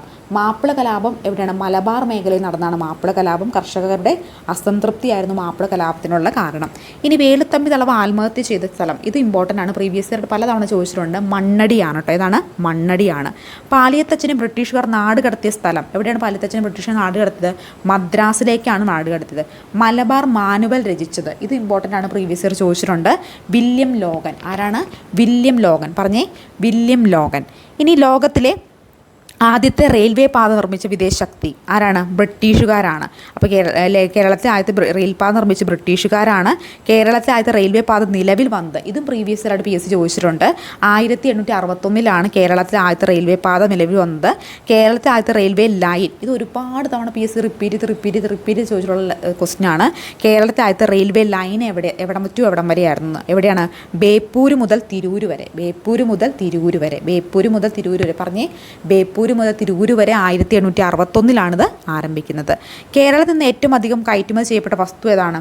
എല്ലാവർക്കും അറിയാമല്ലോ, സുഗന്ധദ്രവ്യങ്ങളാണ്. സുഗന്ധവ്യഞ്ജനങ്ങളൊക്കെയാണ് ഏറ്റവും കൂടുതലായിട്ട് കയറ്റുമതി ചെയ്യപ്പെട്ടത്. ശരിക്കും പറഞ്ഞാൽ സുഗന്ധവ്യഞ്ജനങ്ങളുടെ പേരിലാണ് വാസ്കോ ഡ ഗാമ ഇങ്ങോട്ട് വന്നതും അതിൻ്റെ പുറകെ വാലയൊക്കെ അടിച്ച് ഓരോരുത്തർ വന്നതും നമ്മളെ അടക്കി ഭരിച്ചു. നമ്മുടെയൊക്കെ എന്ത് വന്നിട്ടായിരുന്നു? നമ്മുടെ ഇന്ത്യയിലുണ്ടായിരുന്ന ഈ അമിതമായിട്ടുള്ള റിസോഴ്സുകൾ ചൂഷണം ചെയ്യാനായിരുന്നു. അവിടെ രാജ്യത്തിന് വളരാൻ വേണ്ടി നമ്മളെ ചൂഷണം ചെയ്ത് എന്താണ്? നമ്മുടെ എല്ലാ സമ്പത്തും അവരുടെ രാജ്യത്തേക്ക് കൊണ്ടുപോവുകയും നമ്മളെ കഷ്ടപ്പെടുത്തുകയും ഒക്കെ ചെയ്തു. പിന്നെ എന്താണ്? ഓരോരുത്തർ നമ്മൾ സമരം ചെയ്യുകയും ഇൻ്റർനാഷണൽ കോൺഗ്രസ് വരികയും മഹാത്മാഗാന്ധി ഇടപെടുകയും സുഭാഷ് ബോസ് ഇടപെടുകയും അങ്ങനെ ഓരോ മഹാന്മാരും ഇടപെട്ടാണ് നമുക്ക് ഇന്ന് ലഭിച്ചിട്ടുള്ള സ്വാതന്ത്ര്യം കിട്ടിയിട്ടുള്ളത്. ഇനി മാപ്പിള കലാപത്തെക്കുറിച്ച് അന്വേഷിക്കാൻ നിയമിച്ച കമ്മീഷൻ ഇമ്പോർട്ടൻ്റ് ആണ്, വളരെ വളരെ ഇമ്പോർട്ടൻ്റ് ആണ്. ഈ പ്രീവിയസ് ഇയർ പലതവണ റിപ്പീറ്റ് ചെയ്ത് ചോദിച്ചിട്ടുണ്ടേ, ഓർക്കണേ. മാപ്പിള കലാപങ്ങളെക്കുറിച്ച് അന്വേഷിക്കാൻ നിയമിച്ച കമ്മീഷൻ ഏതാണ്? ലോഗൻ കമ്മീഷനാണ്. ഏതാണ്? Logan commission. ലോഗൻ കമ്മീഷൻ്റെ ശുപാർശയുടെ അടിസ്ഥാനത്തിൽ മലബാർ കുടിയായ്മ നിയമം നടപ്പിലാക്കിയ വർഷം 1929 അപ്പോൾ ലോഗൻ കമ്മീഷൻ്റെ ശുപാർശയുടെ അടിസ്ഥാനത്തിൽ മലബാർ കുടിയായ്മ നിയമം നടപ്പിലാക്കിയ വർഷം 1929 പണ്ടാരം വക ഭൂമിയിൽ കുടിയന്മാർക്ക് അവർ കൃഷി ചെയ്യുന്ന ഭൂമി സ്വന്തമായി നൽകിക്കൊണ്ടുള്ള സുപ്രധാന വിളംബരം ഏതാണ്? പണ്ടാരപ്പാട്ട വിളംബരമാണ്. പണ്ടാരം വക ഭൂമിയിൽ കുടിയന്മാർക്ക് അവർ കൃഷി ചെയ്യുന്ന ഭൂമി സ്വന്തമായി നൽകിക്കൊണ്ടുള്ള സുപ്രധാന വിളംബരം ഏതാണ്? പണ്ടാരപ്പാട്ട വിളംബരമാണ്. തിരുവിതാംകൂറിൽ സർക്കാർ പണ്ടാരപ്പാട്ട വിളംബരം പുറപ്പെടുവിച്ചത് എന്നാണ്? 1865 എന്നാണ്? 1865 തിരുവിതാംകൂറിലെ കുടിയാന്മാരുടെ മേൽ ഉടമസ്ഥാവകാശം നൽകിയ ജന്മി കുടിയാൻ നിയമം പാസ്സാക്കിയ വർഷം 1896 കൊച്ചിയിൽ കുടിയായ്മ നിയമം നിലവിൽ വന്ന വർഷം എന്നാണ്? കൊച്ചിയിൽ കുടിയായ്മ നിയമം നിലവിൽ വന്നത് 1914 കൊച്ചിയിൽ കുടിയായ്മ നിയമം നിലവിൽ വരുന്നത്. നിലമ്പൂരിൽ തേക്കും തോട്ടം ആരംഭിച്ച ബ്രിട്ടീഷുകാരൻ, ഇത് പ്രീവിയസ് ആയിട്ട് പലതവണ PSC റിപ്പീറ്റ് ചെയ്ത് ചോദിച്ചിട്ടുള്ള ചോദ്യമാണ്. നിലമ്പൂരിലെ തേക്കും തോട്ടം ആരംഭിച്ച ബ്രിട്ടീഷുകാരൻ ആരാണെന്ന്? ആരാണ്? കനോലിയാണ് നിലമ്പൂർ തേക്കുംതോട്ടം ആരംഭിച്ച ബ്രിട്ടീഷുകാരൻ എന്ന് പറയുന്നത്. നിലമ്പൂർ മേഖലയിൽ 1500 ഏക്കറിൽ കനോലി തേക്ക് വച്ച് പിടിപ്പിച്ചു. അത് പിന്നീട് കനോലി പ്ലോട്ട് എന്ന പേരിൽ അറിയപ്പെടുന്നു. ഇനി ബ്രിട്ടീഷുകാർ കശുവണ്ടി ഫാക്ടറികൾ ആരംഭിച്ച സ്ഥലം. ബ്രിട്ടീഷുകാർ കശുവണ്ടി ഫാക്ടറികൾ ആരംഭിച്ചത് എവിടെയാണ്? കൊല്ലം ജില്ലയിലാണ് ബ്രിട്ടീഷുകാർ കശുവണ്ടി ഫാക്ടറികൾ ആരംഭിച്ചത്. കേരളത്തിലെ ആദ്യത്തെ കയർ ഫാക്ടറി ആലപ്പുഴയിൽ സ്ഥാപിതമായത് 1859. അപ്പോൾ കേരളത്തിലെ ആദ്യത്തെ കയർ ഫാക്ടറി ആലപ്പുഴയിൽ സ്ഥാപിതമായത് ഏത് വർഷം ഏതാണ്? 1859. ബ്രിട്ടീഷുകാർ കശുവണ്ടി ഫാക്ടറികൾ ആരംഭിച്ച സ്ഥലം കൊല്ലം ആണ്. ഇനി ബീഡി വ്യവസായം വളർന്നു വന്ന സ്ഥലം. ബീഡി വ്യവസായം വളർന്നു വന്നത് കണ്ണൂരാണ് കേട്ടോ. അപ്പോൾ ബീഡി വ്യവസായം വളർന്നു വന്നത് എവിടെയാണ്? കണ്ണൂരാണ് ബീഡി വ്യവസായം വളർന്നു വന്നത്. ബ്രിട്ടീഷുകാർ കേരളത്തിൽ ഓട്ട് കമ്പനികൾ ആരംഭിച്ച സ്ഥലങ്ങൾ. ബ്രിട്ടീഷുകാർ കേരളത്തിലെ ഓട്ട് കമ്പനികൾ ആരംഭിച്ച സ്ഥലങ്ങൾ ഏതൊക്കെയാണ്? ഫറോക്ക്, കൊല്ലം, ഒല്ലൂർ എന്നിവിടങ്ങളിലാണ് ബ്രിട്ടീഷുകാർ കേരളത്തിൽ ഓട്ട് കമ്പനികൾ ആരംഭിച്ചത്. കേരളത്തിൽ ആധുനിക വ്യവസായങ്ങളുടെ വളർച്ച ത്വരിതപ്പെട്ടത് പള്ളിവാസൽ വൈദ്യുത നിലയം സ്ഥാപിതമായതോടുകൂടിയാണ്. അപ്പോൾ കേരളത്തിൽ ആധുനിക വ്യവസായങ്ങളുടെ വളർച്ച ത്വരിതപ്പെട്ടത് എന്ത് വന്നതോടെയാണ്? പള്ളിവാസൽ വൈദ്യുത നിലയം വന്നതോടെ. അപ്പോൾ കേരളത്തിൽ ആദ്യത്തെ ജലവൈദ്യുത പദ്ധതി അങ്ങനെയാണെങ്കിൽ ഏതാണ്? അത് പള്ളിവാസലാണ് കേട്ടോ. ഇനി കേരളത്തിൽ രൂപം കൊണ്ട ആദ്യത്തെ സ്വകാര്യ ബാങ്ക്. കേരളത്തിൽ രൂപം കൊണ്ട ആദ്യത്തെ സ്വകാര്യ ബാങ്ക് ഇതാണ് പ്രീവിയസ് ഇയർ PSC ചോദിച്ചിട്ടുള്ള ചോദ്യമാണ്. നെടുങ്ങാടി ബാങ്കാണ് കേരളത്തിൽ രൂപം കൊണ്ട ആദ്യത്തെ സ്വകാര്യ ബാങ്ക്. ഏത് ബാങ്കാണ് പറഞ്ഞേ? നെടുങ്ങാടി ബാങ്കാണ് കേട്ടോ. നെടുങ്ങാടി ബാങ്കിനെ തുടർന്ന് കേരളത്തിൽ നിലവിൽ വന്ന ബാങ്കുകൾ ഈ ഒരു നെടുങ്ങാടി ബാങ്ക് വന്നതിന് ശേഷം പിന്നെ വന്ന ബാങ്കുകൾ ഏതൊക്കെയാണ്? ഒന്ന് imperial bank, Indian national bank, chartered ബാങ്കൊക്കെ നെടുങ്ങാടി ബാങ്ക് വന്നു കഴിഞ്ഞ ശേഷം വന്നതാണ്. ഇമ്പീരിയൽ ബാങ്കാണ് പിന്നീട് SB എന്ന പേരിൽ അറിയപ്പെടുന്നത്. അപ്പോൾ SBയുടെ പഴയ പേരെന്തോന്ന് പ്രീവിയസ് ഇയർ ചോദിച്ചിട്ടുണ്ടായിരുന്നു. ഏതാണ്? ഇമ്പീരിയൽ ബാങ്കാണ് ഈ SBയുടെ പഴയ പേര്. SBയുടെ പഴയ പേരായിരുന്നു ഇത് ഇമ്പീരിയൽ ബാങ്ക് എന്ന് പറയുന്നത്. ഇനി സാംസ്കാരിക മേഖലയിൽ ബ്രിട്ടീഷ് സ്വാധീനത്തെക്കുറിച്ച് നമുക്ക് നോക്കാം. യൂറോപ്യന്മാരുടെ വരവോടെയാണ് കേരളത്തിൽ അച്ചടി ആരംഭിക്കുന്നത്. അപ്പോൾ യൂറോപ്യന്മാരാണ് എന്ത് കൊണ്ടുവന്നത്? കേരളത്തിൽ അച്ചടി എന്ന് പറയുന്നൊരു കോൺസെപ്റ്റ് കൊണ്ടുവന്നത് യൂറോപ്യന്മാരാണ്. കേരളത്തിലെ ആദ്യത്തെ വ്യാകരണ ഗ്രന്ഥം തയ്യാറാക്കിയത് ഡോക്ടർ ആഞ്ചലോസ് ഫ്രാൻസിസ് ആണ്. കേരളത്തിലെ ആദ്യത്തെ വ്യാകരണ ഗ്രന്ഥം തയ്യാറാക്കിയത്. മലയാളി ഭാഷയിൽ ആദ്യം നിഘണ്ടു രൂപപ്പെടുത്തിയത്. മലയാളി ഭാഷയിലെ ആദ്യം നിഘണ്ടു രൂപപ്പെടുത്തിയത് ആരാണ്? അർണോസ് പാദ്രിയാണ് കേട്ടോ. അപ്പോൾ മലയാള ഭാഷയിൽ ആദ്യം നിഘണ്ടു രൂപപ്പെടുത്തിയത് അർണോസ് പാദ്രിയാണ്. മലയാള ഭാഷയിൽ അച്ചടിച്ച ആദ്യ സമ്പൂർണ്ണ ഗ്രന്ഥം. മലയാളം ഭാഷയിൽ അച്ചടിച്ച ആദ്യ സമ്പൂർണ്ണ ഗ്രന്ഥം ഏതാണ്? സംക്ഷേപ വേദാർത്ഥമാണ്. ഏതാണ്? സംക്ഷേപ വേദാർത്ഥമാണ് മലയാളം ഭാഷയിൽ അച്ചടിച്ച ആദ്യ സമ്പൂർണ്ണ ഗ്രന്ഥം എന്ന് പറയുന്നത്. ഇനി സംക്ഷേപ വേദാർത്ഥം തയ്യാറാക്കിയത്. മലയാളത്തിൽ അച്ചടിച്ച ആദ്യ സമ്പൂർണ്ണ ഗ്രന്ഥമാണ് ഏത്? ഈ സംക്ഷേപ വേദാർത്ഥം എന്ന് പറയുന്നത്. കേരളത്തിൽ ആദ്യത്തെ ഇംഗ്ലീഷ് മലയാളം നിഘണ്ടു തയ്യാറാക്കിയത്. കേരളത്തിൽ ആദ്യത്തെ ഇംഗ്ലീഷ് മലയാളം നിഘണ്ടു തയ്യാറാക്കിയത് ആരാണ്? ബെഞ്ചമിൻ ബെയ്ലിയാണ് കേട്ടോ. ആരാണ്? ബെഞ്ചമിൻ ബെയ്ലിയാണ് കേരളത്തിൽ ആദ്യത്തെ ഇംഗ്ലീഷ് മലയാളം നിഘണ്ടു തയ്യാറാക്കിയത്. കേരളത്തിൽ ആദ്യത്തെ മലയാളം ഇംഗ്ലീഷ് നിഘണ്ടു തയ്യാറാക്കിയത് ആരാണ്? ഡോക്ടർ ഹെർമൻ ഗുണ്ടേർട്ടാണ് കേരളത്തിലെ ആദ്യത്തെ മലയാളം ഇംഗ്ലീഷ് നിഘണ്ടു തയ്യാറാക്കിയതെന്ന് പറയുന്നത്. അപ്പോൾ എന്താണ്? ബ്രിട്ടീഷ് സ്വാധീനം എന്ന കോൺസെപ്റ്റിൽ ഏറ്റവും പ്രധാനമായിട്ട് നിങ്ങൾ ഓർത്തിരിക്കേണ്ടത് മലയാള ഭാഷയിൽ ആ നിഘണ്ടു രൂപപ്പെടുത്തിയത് അർണോസ് പാദ്രിയാണ്. കേരളത്തിൽ ആദ്യത്തെ ഇംഗ്ലീഷ് മലയാളം നിഘണ്ടു തയ്യാറാക്കിയത് ബെഞ്ചമിൻ ബെയ്ലിയാണ്. കേരളത്തിൽ ആദ്യത്തെ മലയാളം ഇംഗ്ലീഷ് നിഘണ്ടു തയ്യാറാക്കിയത് ആരാണ്? ഡോക്ടർ ഹെർമൻ ഗുണ്ടേർട്ടാണ് കേട്ടോ. അപ്പോൾ അതൊന്ന് ഓർത്തിരിക്കണം. അപ്പോൾ ആർക്കെങ്കിലും LP UP model exams attend ചെയ്യാൻ താല്പര്യമുണ്ട് എന്നുണ്ടെങ്കിൽ ഈ നമ്പറിൽ നിങ്ങൾ കോൺടാക്റ്റ് ചെയ്യണം. അപ്പോൾ നിങ്ങൾക്ക് മോഡൽ എക്സാം അറ്റൻഡ് ചെയ്യാൻ സാധിക്കുന്നതാണ്. എക്സാം നടത്തി പിറ്റേ ദിവസം നമ്മുടെ റാങ്ക് ലിസ്റ്റ് പബ്ലിഷ് ചെയ്യുന്നതായിരിക്കും. അപ്പോൾ റാങ്ക് ലിസ്റ്റ് നിങ്ങൾക്ക് ഇടം പിടിക്കാൻ വേണ്ടുമ്പോൾ ആ ഒരു കോൺഫിഡൻസ് ലെവൽ കൂട്ടാനും അതുപോലെ തന്നെ OMR ഷീറ്റ് പ്രാക്ടീസ് നിങ്ങൾക്ക് ടൈം മാനേജ്മെൻറ്റ് കറക്റ്റ് രീതിയിൽ അഡ്ജസ്റ്റ് ചെയ്യാനൊക്കെ നിങ്ങൾ ഹെൽപ്പ് ചെയ്യുന്നതായിരിക്കും. അപ്പോൾ ആർക്കെങ്കിലും ഈ ഒരു എക്സാമിൽ പങ്കെടുക്കാൻ താല്പര്യം ഉണ്ടെങ്കിൽ നമ്പറിൽ ഒരു ഹായ് അയച്ചു. സ്ത്രീകൾക്ക് മാറുമറയ്ക്കാനുള്ള അവകാശം നൽകിയ തിരുവിതാംകൂർ രാജാവ്. ഇതും പ്രീവിയസ് ഇയർ പലതവണ ചോദിച്ചിട്ടുള്ള ചോദ്യമാണ്. ഏതാണ്? ഉത്രം തിരുനാൾ മഹാരാജാവ്. ഓർക്കണേ, ചാനാർ സ്ത്രീകൾക്ക് മാറുമറയ്ക്കാനുള്ള അവകാശം നൽകിയ തിരുവിതാംകൂർ രാജാവ് ആരാണ്? ഉത്രം തിരുനാൾ മഹാരാജാവ്. ആരാണ്? പറഞ്ഞേ. ഉത്രം തിരുനാൾ മഹാരാജാവ്. പറഞ്ഞേ. ഉത്രം തിരുനാൾ മഹാരാജാവ്. ഇങ്ങനൊരു ഡയലോഗ് കേട്ടിട്ടില്ലേ?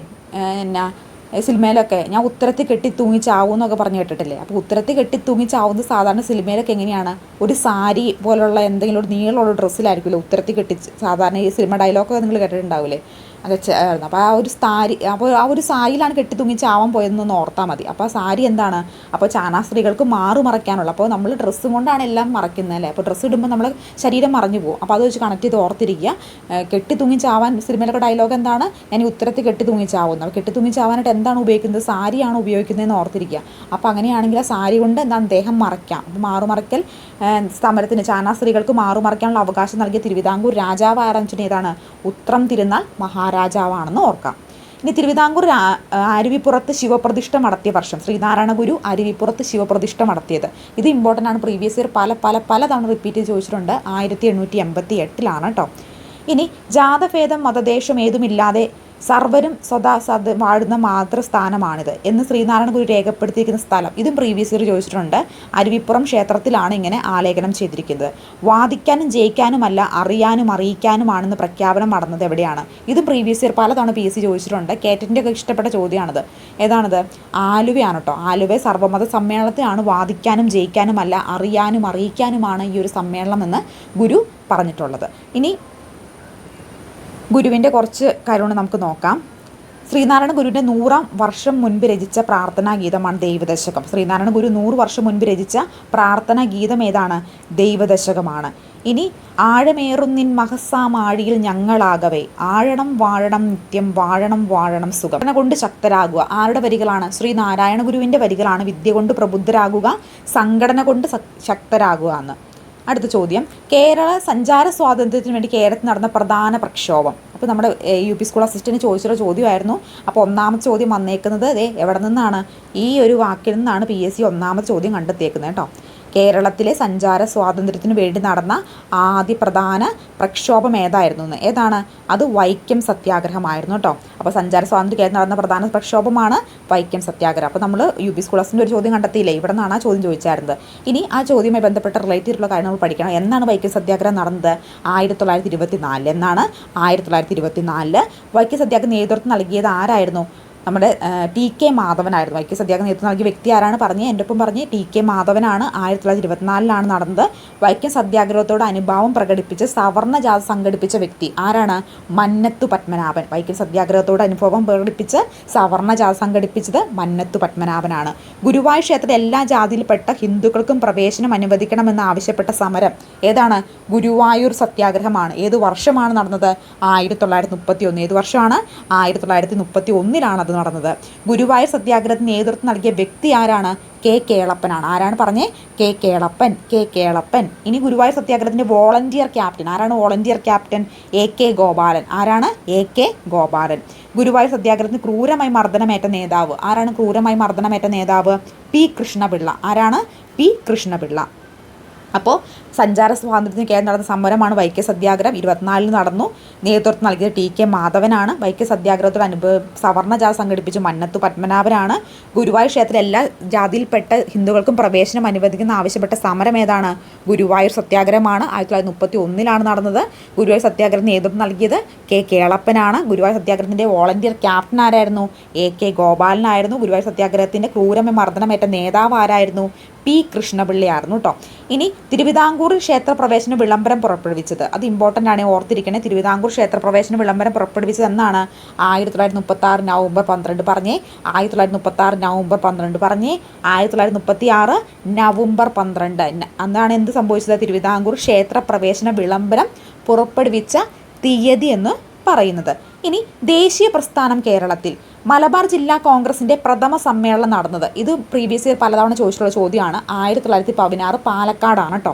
മലബാർ ജില്ലാ കോൺഗ്രസിൻ്റെ പ്രഥമ സമ്മേളനം നടന്ന വർഷം ഏതാണ്? 1916 പാലക്കാടാണ്. 1916 പാലക്കാടാണ്. ഇനി മലബാർ ജില്ലാ കോൺഗ്രസിൻ്റെ പ്രഥമ സമ്മേളനത്തിൽ അധ്യക്ഷ സ്ഥാനം വഹിച്ചത്, ഇതും PSC പലതവണ റിപ്പീറ്റ് ചെയ്ത് ചോദിച്ചിട്ടുള്ള ചോദ്യമാണ്. ആരാണ് അധ്യക്ഷ സ്ഥാനം വഹിച്ചത്? ആനി ബസൻ്റ് ആണ് കേട്ടോ. ആരാണ്?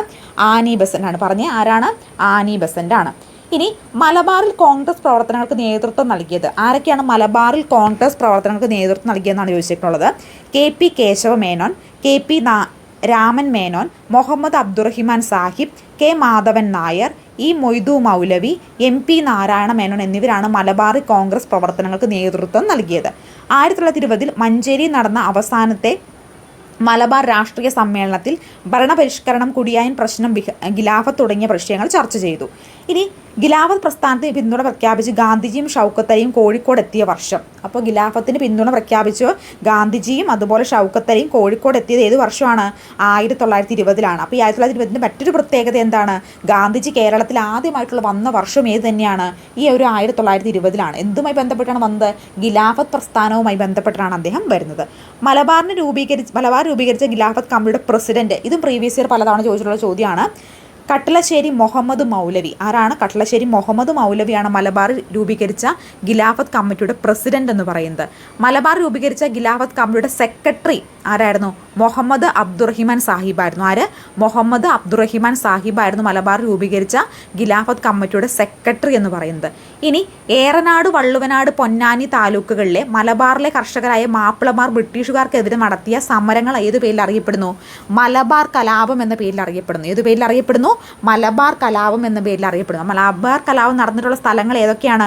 ഏറനാട്, വള്ളുവനാട്, പൊന്നാനി താലൂക്കുകളിലാണ് കേട്ടോ. എന്നാണ് നടന്നത്? 1921. ഇമ്പോർട്ടൻ്റ് ആണ്, ഓർത്തിരിക്കണേ. മലബാർ കലാപത്തെ അടിച്ചമർത്തിയ ജില്ലാ പോലീസ് മേധാവി ഹിച്ച്കോക്കാണ് മലബാർ കലാപ സമയത്തെ അടിച്ചമർത്തിയ ജില്ലാ പോലീസ് മേധാവി എന്ന് പറയുന്നത്. ഇനി 1921 മലബാർ കലാപത്തിന് ഫലമായി മലബാർ നടന്ന പ്രധാനപ്പെട്ട സംഭവം. ഇതും പ്രീവിയസ് ഇയർ PSC ചോദിച്ചിട്ടുള്ള ചോദ്യമാണ്. മലബാർ കലാപവുമായി ബന്ധപ്പെട്ട് താഴെ പറഞ്ഞ സംഭവം ഏതാണ്? പൂക്കോട്ടൂർ യുദ്ധമാണ് ഈ മലബാർ കലാപവുമായി ബന്ധപ്പെട്ട് നടന്നിട്ടുള്ളത് കേട്ടോ. അത് ഇമ്പോർട്ടൻ്റ് ആണ്, ഓർത്തിരിക്കണേ. ഇനി പൂക്കോട്ടൂർ കലാപത്തിലേക്ക് നയിച്ച പ്രധാനപ്പെട്ട കാരണം എന്തായിരുന്നു? പൂക്കോട്ടൂരിലെ ഖിലാഫത്ത് കമ്മിറ്റിയുടെ സെക്രട്ടറി ആയ വടക്കേ വീട്ടിൽ മുഹമ്മദിനെ മോഷണ കുറ്റം ചുമത്തി ബ്രിട്ടീഷ് പോലീസ് അറസ്റ്റ് ചെയ്താണ് പൂക്കോട്ടൂർ കലാപത്തിലേക്ക് പ്രധാനമായിട്ടും നയിക്കപ്പെട്ടത്. ഇനി 1930 പയ്യന്നൂർ നിയമലംഘന പ്രസ്ഥാനം നേതൃത്വം നൽകിയ വ്യക്തി ആരാണ്? കേളപ്പൻ. അപ്പോൾ 1930 പയ്യന്നൂർ നിയമലംഘന പ്രസ്ഥാനം നേതൃത്വം നൽകിയ വ്യക്തി ആരായിരുന്നു? കേളപ്പൻ ആയിരുന്നു. ഇനി UP സ്കൂൾ അസിസ്റ്റന്റ് ചോദിച്ച രണ്ടാമത്തെ ചോദ്യം ഈ ചാപ്റ്ററിൽ നിന്ന് വന്ന ഏതായിരുന്നു? 1930 കോഴിക്കോട് നിയമലംഘന പ്രസ്ഥാനത്തിന് നേതൃത്വം നൽകിയ വ്യക്തി. കണ്ടോ ചോദ്യം കിടക്കുന്ന? കണ്ടോ നിങ്ങൾ? ശ്രദ്ധിച്ചേ. അപ്പോൾ ഒരു ചോദ്യം നമ്മൾ നേരത്തെ പറഞ്ഞു, വൈക്കം സത്യാഗ്രഹം അല്ലേ? രണ്ടാമത്തെ ചോദ്യം ദേ ഈ കിടക്കുന്നു. ഇവിടെ നിന്നാണ് രണ്ടാമത്തെ ചോദ്യം PSC തപ്പിപ്പിടിച്ച് കണ്ടുപിടിച്ചായിരുന്നു. ഏതാണത്? 1930 കോഴിക്കോട് നിയമലംഘന പ്രസ്ഥാനത്തിന് നേതൃത്വം നൽകിയത് ആരാണ്? മുഹമ്മദ് അബ്ദുറഹിമാൻ സാഹിബ്. ആരാണ്? മുഹമ്മദ് അബ്ദുറഹിമാൻ സാഹിബ്. ഇപ്പോൾ നിങ്ങൾക്ക് മനസ്സിലാവുന്നുണ്ടോ ഈ ചാപ്റ്റർ എത്രമാത്രം ഇമ്പോർട്ടൻ്റ് ആണെന്ന്? അതുകൊണ്ടാണ് ഇന്നത്തെ ഒരു ടോപ്പിക്ക് പോലും നിങ്ങൾ കളയാതെ പഠിക്കണം എന്ന് ഞാൻ പറയാൻ കാരണം കേട്ടോ. ഓരോ ടോപ്പിക്കും ഇമ്പോർട്ടൻ്റ് ആണ്, ഒന്ന് സ്കിപ്പ് ചെയ്യാനില്ല, അരിച്ചു പറക്കി പഠിച്ചേക്കണം. അപ്പോൾ 1930 കോഴിക്കോട് നിയമലംഘന പ്രസ്ഥാനം തുടങ്ങിയ വ്യക്തി ആരായിരുന്നു? മുഹമ്മദ് അബ്ദുറഹിമാൻ സാഹിബായിരുന്നു. പയ്യന്നൂരിൽ ആരായിരുന്നു? കേളപ്പനാണ്. ഗാന്ധി നിയമലംഘന പ്രസ്ഥാനം പിൻവലിച്ച വർഷം. ഗാന്ധിജി നിയമലംഘന പ്രസ്ഥാനം പിൻവലിച്ചത് ഏത് വർഷമാണ്? 1934. ഏത് വർഷമാണ്? 1934. കോൺഗ്രസ് സോഷ്യലിസ്റ്റ് പാർട്ടി കമ്മ്യൂണിസ്റ്റ് പാർട്ടിയായി രൂപം കൊണ്ട വർഷം. കോൺഗ്രസ് സോഷ്യലിസ്റ്റ് പാർട്ടി കമ്മ്യൂണിസ്റ്റ് പാർട്ടിയായിട്ട് രൂപം കൊണ്ടത് ഏത് വർഷമാണ്? 1939. ഇനി കമ്മ്യൂണിസ്റ്റ് പാർട്ടിയുടെ സ്ഥാപക നേതാക്കൾ ആരൊക്കെയാണ്? കമ്മ്യൂണിസ്റ്റ് പാർട്ടിയുടെ സ്ഥാപക നേതാക്കൾ. ഫോർവേഡ് ബ്ലോക്സിൻ്റെ സ്ഥാപകൻ ആരായിരുന്നു? UP സ്കൂൾ ചോദിച്ചത്. വേണമെങ്കിൽ നമുക്കിങ്ങനെ ചോദിക്കാം, കമ്മ്യൂണിസ്റ്റ് പാർട്ടിയുടെ സ്ഥാപക നേതാക്കൾ ആരാണെന്ന് വേണമെങ്കിൽ ഈ പ്രാവശ്യം ചോദിക്കാം കേട്ടോ. അപ്പോൾ EMS, AK Gopalan, P Krishnapillai എന്നിവരാണ് കമ്മ്യൂണിസ്റ്റ് പാർട്ടിയുടെ സ്ഥാപക നേതാക്കൾ. കമ്മ്യൂണിസ്റ്റുകാരുടെ നേതൃത്വത്തിൽ ബ്രിട്ടീഷ് സാമ്രാജ്യത്തിനെതിരെ കേരളത്തിൽ നടന്ന കർഷക സമരങ്ങൾ ഏതൊക്കെയാണ്? ഇപ്പോൾ വേണമെങ്കിൽ ഇങ്ങനെ ചോദ്യം വരാം. കമ്മ്യൂണിസ്റ്റുകാരുടെ നേതൃത്വത്തിൽ ബ്രിട്ടീഷ് സാമ്രാജ്യത്തിനെതിരെ കേരളത്തിൽ നടന്ന കാർഷിക കലാപങ്ങളിൽ പെടുന്നത് ഏതെന്ന് ചോദ്യം വന്നിട്ടുണ്ടെങ്കിൽ ഏതൊക്കെയാണ് ഈ ഒരു സമയത്ത് നടന്ന കാർഷിക കലാപങ്ങൾ നമ്മൾ അറിഞ്ഞിരിക്കണം. ഏതൊക്കെയാണ്? കയ്യൂർ സമരം, മൊറഴ സമരം, കരിവെള്ളൂർ സമരം. അപ്പോൾ ഇത് മൂന്നും ഒന്ന് ഓർത്തിരിക്കാൻ മറക്കരുത് കേട്ടോ. ഇനി കിഴിയൂർ ബോംബ് കേസ് ഗൂഢാലോചനയ്ക്ക് നേതൃത്വം നൽകിയത്. അപ്പോൾ കിഴിയൂർ ബോംബ് കേസിന് ഗൂഢാലോചന നേതൃത്വം നൽകിയത് ആരാണ്? KP മേനോനും കുഞ്ഞിരാമകിടാവുമാണ് കിഴിയൂർ ബോംബ് കേസ് ഗൂഢാലോചനയ്ക്ക് നേതൃത്വം നൽകിയത്. ഇനി ചേറ്റൂർ ശങ്കരൻ നായർ. വളരെ ഇമ്പോർട്ടൻ്റ് ആയിട്ടുള്ളൊരു ചോദ്യമാണ്. INC എന്ന് ചോദിച്ചത് എന്തായിരുന്നു? ലാഹോർ സമ്മേളനമായിരുന്നു. അപ്പോൾ INCയുമായി ബന്ധപ്പെട്ട് ചോദിക്കാൻ വളരെ ഇമ്പോർട്ടൻ്റ് ഉള്ള ടോപ്പിക്കാണ് കേട്ടോ ഈ ചേറ്റൂർ ശങ്കരൻ നായർ. പലതവണ പ്രീവിയസ് ഇയർ ആയിട്ട് PSC ചോദിച്ചിട്ടുണ്ട്. ഒരുപാട് തവണ റിപ്പീറ്റ് ചെയ്തിട്ട് ചോദിച്ചിട്ടുള്ള ചോദ്യമാണ് ഈ ചേറ്റൂർ ശങ്കരൻ നായർ എന്ന് പറഞ്ഞാൽ. അതുകൊണ്ട് തന്നെ ഇതെന്താണ്? വളരെ ഇമ്പോർട്ടൻ്റ് ആണ് കേട്ടോ. ഇത് വളരെ ഇമ്പോർട്ടൻ്റ് ആണ്. ഞാൻ പറയുവാണെങ്കിൽ വീണ്ടും മെൻഷൻ ചെയ്ത് പറയുകയാണ്, ഇമ്പോർട്ടൻ്റ് ആണ്, പഠിക്കണം. ഇന്ത്യൻ നാഷണൽ കോൺഗ്രസിൻ്റെ സ്ഥാപകരിരുന്ന ഒരേ ഒരു മലയാളി, ഇന്ത്യൻ നാഷണൽ കോൺഗ്രസിൻ്റെ അധ്യക്ഷ പദവിയിലിരുന്ന ഒരേ ഒരു മലയാളിയേ ഉള്ളൂ. അതാരാണ്? ചേറ്റൂർ ശങ്കരൻ നായരാണ്. 1897 അമരാവതി സമ്മേളനത്തിലാണ് അദ്ദേഹം INC പ്രസിഡൻ്റായി തിരഞ്ഞെടുക്കപ്പെട്ടത്. അപ്പോൾ 1897 അമരാവതി സമ്മേളനത്തിലാണ് അദ്ദേഹം INCയുടെ പ്രസിഡൻ്റായി തിരഞ്ഞെടുക്കപ്പെട്ടത്. നിങ്ങളൊരു കാര്യം ശ്രദ്ധിക്കണേ, ചേറ്റൂർ ശങ്കരൻ നായർ ഈ ഒരു കോളത്തിൽ കൊടുത്തേക്കുന്നത് ഇമ്പോർട്ടൻ്റ് ആണ്. പലതവണ പ്രീവിയസ് ഇയർ ആയിട്ട് ചോദിച്ചിട്ടുള്ള ചോദ്യങ്ങൾ ഇതൊക്കെയായിരുന്നു. എന്താണ്? ഇന്ത്യൻ നാഷണൽ കോൺഗ്രസിൻ്റെ അധ്യക്ഷ പദവിയിലിരുന്ന മലയാളി ആരായിരുന്നു? ചേറ്റൂർ ശങ്കരൻ നായരായിരുന്നു. അദ്ദേഹം ഏത് സമ്മേളനത്തിലാണ് ഈ അധ്യക്ഷ പദവിയിലേക്ക് വന്നതെന്ന് പലതവണ റിപ്പീറ്റ് ചെയ്ത് ചോദിച്ചിട്ടുണ്ട്. ഏതാണ്? അമരാവതിയാണ് കേട്ടോ, അമരാവതിയാണ്. അപ്പോൾ 1897 അമരാവതി സമ്മേളനത്തിലാണ് അദ്ദേഹം INCയുടെ പ്രസിഡൻ്റായി തിരഞ്ഞെടുക്കപ്പെട്ടത്. INCയുടെ പ്രസിഡൻ്റായിട്ട് തിരഞ്ഞെടുക്കപ്പെട്ട, ഇപ്പോൾ കോൺഗ്രസ് സമ്മേളനത്തിൽ INCയുടെ പ്രസിഡൻ്റായിട്ട് തിരഞ്ഞെടുക്കപ്പെട്ട ചേറ്റൂർ ശങ്കരൻ നായർ ഏത് സമ്മേളനത്തിലാണ് തിരഞ്ഞെടുക്കപ്പെട്ടതെന്ന് വേണമെങ്കിൽ ചോദിക്കാം. ഏതാണ്? അമരാവതിയാണ് കേട്ടോ. ജാലിയൻവാല കൂട്ടക്കൊലയിൽ പ്രതിഷേധിച്ച് സി ശങ്കരൻ നായർ വൈസ്രോയുടെ എക്സിക്യൂട്ടീവ് കൗൺസിൽ അംഗത്വം രാജിവെച്ചിരുന്നു. അപ്പോൾ ജാലിയൻവാല കൂട്ടക്കൊലയിൽ പ്രതിഷേധിച്ച് ഈ ശങ്കരൻ നായർ എന്ത് ചെയ്തിരുന്നു? വൈസ്രോയുടെ എക്സിക്യൂട്ടീവ് കൗൺസിൽ അംഗത്വം രാജിവെച്ചിരുന്നു.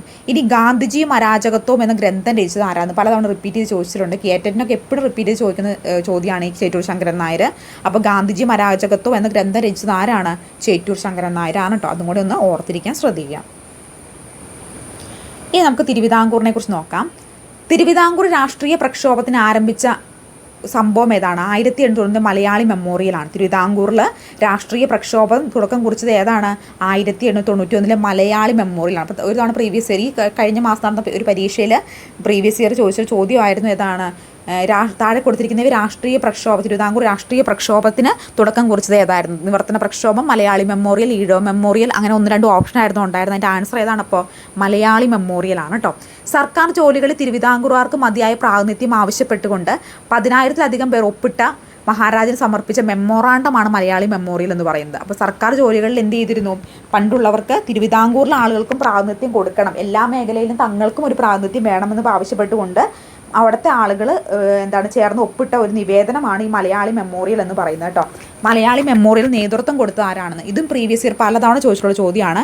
ബാരിസ്റ്റർ ജി.പി. പിള്ളയാണ് കേട്ടോ. മലയാളി മെമ്മോറിയൽ നേതൃത്വം നൽകിയത് ബാരിസ്റ്റർ ജി.പി. പിള്ളയാണ്. ഈഴവ മെമ്മോറിയൽ മഹാരാജന് സമർപ്പിച്ചത്, ആദ്യത്തെ ഈഴവ മെമ്മോറിയൽ സമർപ്പിച്ചത് 1896 കേട്ടോ. എന്നാണ് 1896 ഈഴവ മെമ്മോറിയൽ നേതൃത്വം നൽകിയത് ഡോക്ടർ പൽപ്പുവാണ്. മലയാളി മെമ്മോറിയലിന് നേതൃത്വം നൽകിയത് ആരാണ്? ബാരിസ്റ്റർ ജി.പി. പിള്ളയാണ്. ഈഴവ മെമ്മോറിയലിന് അങ്ങനെയാണെങ്കിൽ ആരാണ്? ഡോക്ടർ പൽപ്പു ആണ് കേട്ടോ. തിരുവിതാംകൂർ ദിവാനെ വിമർശിച്ചതിൻ്റെ പേരിൽ നാട് കടത്തപ്പെട്ട സ്വദേശാഭിമാനി പത്രത്തിൻ്റെ പത്രാധിപർ ആരായിരുന്നു പത്രാധിപർ? സ്വദേശാഭിമാനി പത്രത്തിൻ്റെ സ്ഥാപകൻ ആരാണ്? വക്കം അബ്ദുൽ ഖാദർ മൗലവിയാണല്ലേ. അതിനകത്ത് പത്രാധിപർ ആരായിരുന്നു? രാമകൃഷ്ണ പിള്ളയായിരുന്നു കേട്ടോ. എൻ്റെ ദൈവം കല്ലും മരവുമല്ല, എൻ്റെ രാജാവ് അഴിമതിക്കാരനായ രാജസേവകനുമാരുമല്ല. ഇത് ആരുടെ വാക്കുകളാണ്? രാമകൃഷ്ണ പിള്ളയുടെ വാക്കുകളാണ് കേട്ടോ ഈ മുകളിൽ കൊടുത്തേക്കുന്നത്. ഓർത്തിരിക്കണം, ഇമ്പോർട്ടൻ്റ് ആണ്. ഇനി നിവർത്തന പ്രക്ഷോഭം എന്താണ് നമുക്ക് നോക്കാം.